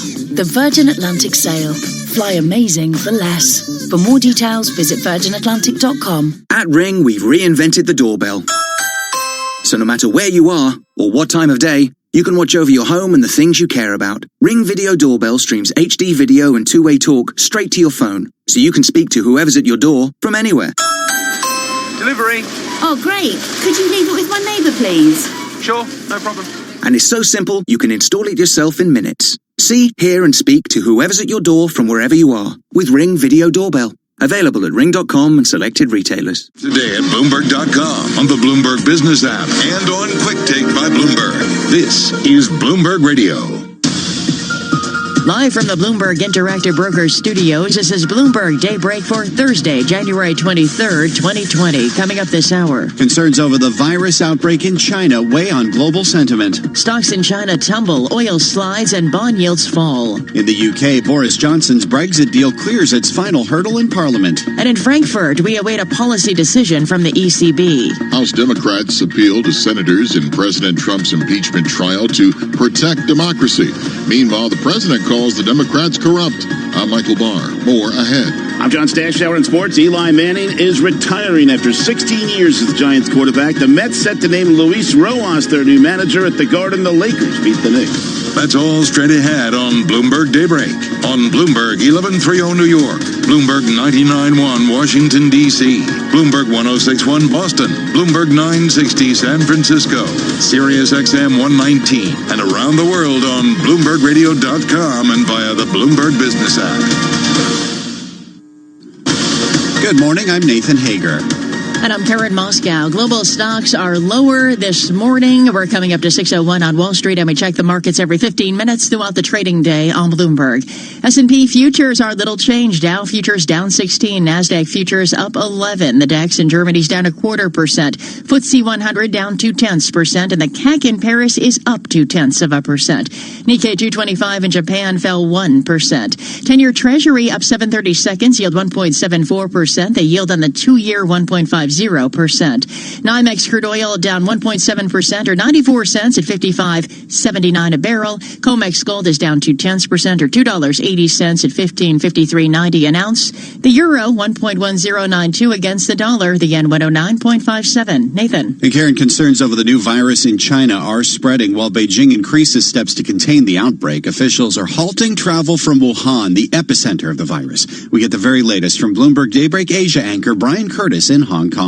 A quarantine of a city larger than New York will be difficult to enforce, but it is a start. The coronavirus has already spread to a number of countries. The WHO says it needs more time on whether or not to call the outbreak a public health emergency. There is some good news, though. There's been no secondary transmission among patients that have left China, and no evidence yet of super spreaders. Those are people who pass on the disease rapidly to many others. In Hong Kong, Brian Curtis, Bloomberg Daybreak. All right, Brian, thank you. So far, the coronavirus has killed at least 17 people. Anthony Fauci is director of infectious diseases at the U.S. National Institutes of Health. There's no doubt that it is transmitted from one person to another, but how efficiently that we're going to have sustained transmission is still an open question. So although we know a lot about this, there's still a lot of unknowns. And there were also questions about symptoms related to the virus. Several of the dead in China did not display symptoms of a fever, which could complicate efforts to check for infected travelers at airports. Concerns over the disease led to a sharp slide in Asian stocks overnight. Bloomberg's Juliet Sally joins us from Singapore with details. Good morning, Juliet. Good morning, Nathan and Karen. China's CSI 300 fell 3.1%, its biggest one-day loss since May, while the Shanghai Composite shed 2.7%. Around 80% of stocks listed in Shanghai and Shenzhen being sold off ahead of the Lunar New Year holiday, amid concern the outbreak could worsen during the week-long break. The decline in Chinese equities marks the worst ever end to a Lunar New Year for Chinese investors. In Singapore, I'm Juliet Saleh, Bloomberg Daybreak. All right, Julia, thank you. Oil extending declines on concerns the virus could dent demand. Mark Conan is Chief Investment Officer at AIA Group. Markets will be pretty skittish around here. They will be pretty volatile. They'll be responding to news in the short term. And right now, the short-term response has Brent crude down 1.3% at $62.41 a barrel. And West Texas Intermediate is down 1.6% at $55.86. Now, in news outside of China this morning, it is the end of an era in the UK as the Prime Minister's Brexit deal clears its final hurdles in Parliament. Bloomberg Daybreak Europe anchor Roger Hearing joins us live from London with details. Good morning, Roger. Good morning, Nathan and Karen. The last spasms of opposition to Boris Johnson's withdrawal agreement came this week from the House of Lords, but the amendments were swept aside as the bill completed its passage through Parliament. Now it just needs a sign-off from the European Parliament before Britain departs on January the 31st. But the world outside the EU just got a bit colder. Exchanges between the US Treasury Secretary and the UK Chancellor at Davos suggest growing transatlantic differences on taxes and tariffs. Live in London, I'm Roger Hearing, Bloomberg Daybreak. All right, Roger, thank you. In Frankfurt today, we get a policy decision from the European Central Bank. No change in interest rates is expected. Instead, focus will center on the assessment of its inflation target. We get more from Bloomberg FX and rates strategist Richard Jones. What could be interesting for markets is if the ECB decides on employing a symmetrical band for its inflation target. It would ratchet up expectations of lower for longer rate policy. They will tolerate higher inflation for a longer amount of time because inflation has been below their policy aim for such a long time. The ECB decision comes at 7:45 a.m. Wall Street time, followed by a briefing from President Christine Lagarde at 8:30. Back here in the U.S., arguments in President Trump's impeachment trial resume today in the Senate. Democrats continue pressing Republicans to allow witnesses. Bloomberg News spoke to Secretary of State Mike Pompeo about the trial. If the law required me to testify, I would do so. hasn't come up. It almost never comes up. Speaking exclusively with Bloomberg's Kevin Cirilli, Pompeo denies President Trump's personal lawyer Rudy Giuliani ran shadow foreign policy in Ukraine. Instead, Pompeo says the U.S. is committed to ending corruption in the country. They're a huge trading partner for the United States of America. America has a number of interests with respect to Ukraine, and I think the level of resources we've committed there reflects that level of interest. Pompeo plans to visit Ukraine soon. He canceled a trip there earlier this month after a U.S. airstrike that killed a high-profile general from Iran. Meantime, in Switzerland, day 3 of the World Economic Forum underway. Coming up, we have a special edition of Bloomberg Surveillance with Jonathan Farrell and Tom Keene live in Davos. And John joins us now with a preview. Good morning, John. Good morning, Karen. We kick off the show with Mark Rutte, Prime Minister of the Netherlands. Also a conversation on European banking with Standard Chartered CEO Bill Winters, plus New York Stock Exchange President Stacey Cunningham. That's all coming up at 7 a.m. Wall Street time on Bloomberg Surveillance, on Bloomberg Radio, and on Bloomberg Television. Karen. All right, John, thank you. We'll be listening for all of that coming up in less than an hour from the World Economic Forum in Davos. And this story just crossed the Bloomberg moments ago. Index funds are drawing antitrust scrutiny for their influence over mergers. Bloomberg News has learned U.S. regulators are probing the influence that large shareholders like BlackRock and Vanguard have over the companies in which they invest. That could pose yet another hurdle for companies seeking regulatory approval for mergers. This is Bloomberg. It's 6:07 on Wall Street. Now let's get the latest world and national news from Bloomberg's Michael Barr. Thank you very much, Nathan. President Trump is calling Democrats corrupt as they deliver opening arguments at the Senate impeachment trial continuing today. House Intelligence Chairman Adam Schiff is one of the Democratic leaders making the case against the president at the trial. President Trump withheld the security assistance in the White House meeting with President Zelensky until Ukraine made a public statement announcing the 2 investigations targeted to help his political re-election efforts. But as you will learn next, he got caught, and the cover-up ensued. Meanwhile, Republican Senator Ted Cruz of Texas told reporters the Trump administration has done more for Ukraine than Trump's predecessor. Maybe they should have impeached Obama if not giving military aid to Ukraine was a deep threat to U.S. national security. Democratic Representative Tulsi Gabbard spoke to reporters about the defamation lawsuit she filed against Hillary Clinton for her alleged comments calling a female 2020 candidate, quote, a favorite of the Russians. Gabbard believes the comments were aimed at her, although Clinton never named Gabbard directly. I will not stand quietly by as Hillary Clinton or anyone else tries to smear my character. Gabbard spoke after a town hall event in Charleston, New Hampshire last night.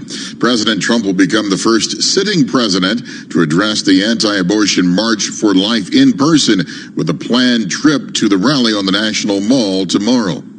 3 Americans have died when a C-130 Hercules aerial water tanker crashed while battling wildfires in the Monaro region of Australia's southern New South Wales state. Rural Fire Service Commissioner Shane Fitzsimmons. Our thoughts and prayers are with the 3 occupants who routinely crew that specialised aircraft. The Trump administration is expected to announce completion of one of its biggest environmental rollbacks, removing federal protections for millions of miles of the country's streams and wetlands. Global news 24 hours a day, on air and on Quick Take by Bloomberg, powered by more than 2,700 journalists and analysts in more than 120 countries. I'm Michael Barr. This is Bloomberg, Nathan. Thanks, Michael. It's 6:09 on Wall Street. Time for the Bloomberg NBC Sports Update. Here's John Stashower. Nathan, Eli Manning's contract had expired. The job he held for 16 years, Giants starting quarterback, had gone to Daniel Jones. There was not much of a market for a 38-year-old QB with declining skills, and Eli had always said never wanted to play anywhere else. So he will indeed retire. He'll meet the media tomorrow. Manning finishes with every Giants passing record, 2 Super Bowl MVPs, incredible durability. Never missed a game due to injury, rarely ever missed a snap. The new Mets manager will be Luis Rojas, 38-year-old who's been with the Mets for 13 years, minor league manager, most recently the quality control coach, well-liked by Met players like Pete Alonso, who played for Rojas in the minors, of course, replaces Carlos Beltran, who before his first game forced out in the wake of the Astros scandal. At the Garden, Lakers beat the Knicks, hardly a surprise. Knicks kept it close, but LA won 100-92. The Lakers move on to Brooklyn tonight with a slumpy Nets. In New Orleans, the much-hyped NBA debut of Zion Williamson. Floated into Zion, Aldridge on him. Up top, Lonzo. Stutter step back to Zion. Oh my, step back three. Left wing! Splash! No! This is not happening! Pelicans radio Williamson, just back after knee surgery 3 months ago, scored 17 points in a row in the fourth quarter, although San Antonio won the game. Seton Hall beat Providence 73-64. Pirates stay unbeaten in the Big East. Rutgers' first game in 41 years while ranked in the top 25. It was an 85-80 loss at Iowa. Rafael Nadal playing right now at the Australian Open. He's won the first set. The Bloomberg NBC Sports Update. I'm John Stackhouse. Nathan? And John, we have another two-sport athlete, the NFL's Larry Fitzgerald. But the Arizona wide receiver isn't playing another sport. Instead, he's buying a minority stake in another Arizona team, the Phoenix Suns of the NBA. Terms of the purchase haven't been disclosed, but you can often see Fitzgerald sitting courtside at Suns games. Now he's buying into the team. S&P futures, little change. Dow futures down 25 points. NASDAQ futures are higher by 6.5 points. You're listening to Bloomberg Daybreak. Vattel Shah is Senior Project Engineer at Mott MacDonald, a global engineering consultancy with more than 16,000 employees. He earned his PhD at New Jersey Institute of Technology, and as an adjunct professor, is helping NJIT students explore emerging technologies. My focus is renewable markets, emerging technologies, the idea of floating cities. What are we doing to develop that? What will happen to the city on the water? Well, you're going to have waves hitting it. You're going to have solar. How are you going to develop plants? How are you going to develop vegetation and farming? That sort of thought process happens at NJIT. We actually plan out what will the city look like. How do we develop that? So in 10 years, we're actually ready to take on those challenges when we have our first development in the water. NJIT also has been doing a lot of work in self-healing materials. So taking the polymers and the new material that we have in our material sciences departments and putting them into things like concrete, things like steel, reinforcing our soil. NJIT, New Jersey Institute of Technology. Learn more at njit.edu. Rich is just a really good guy. The term good egg isn't enough to describe him. He's also certified organic and free range. Rich puts the cap back on every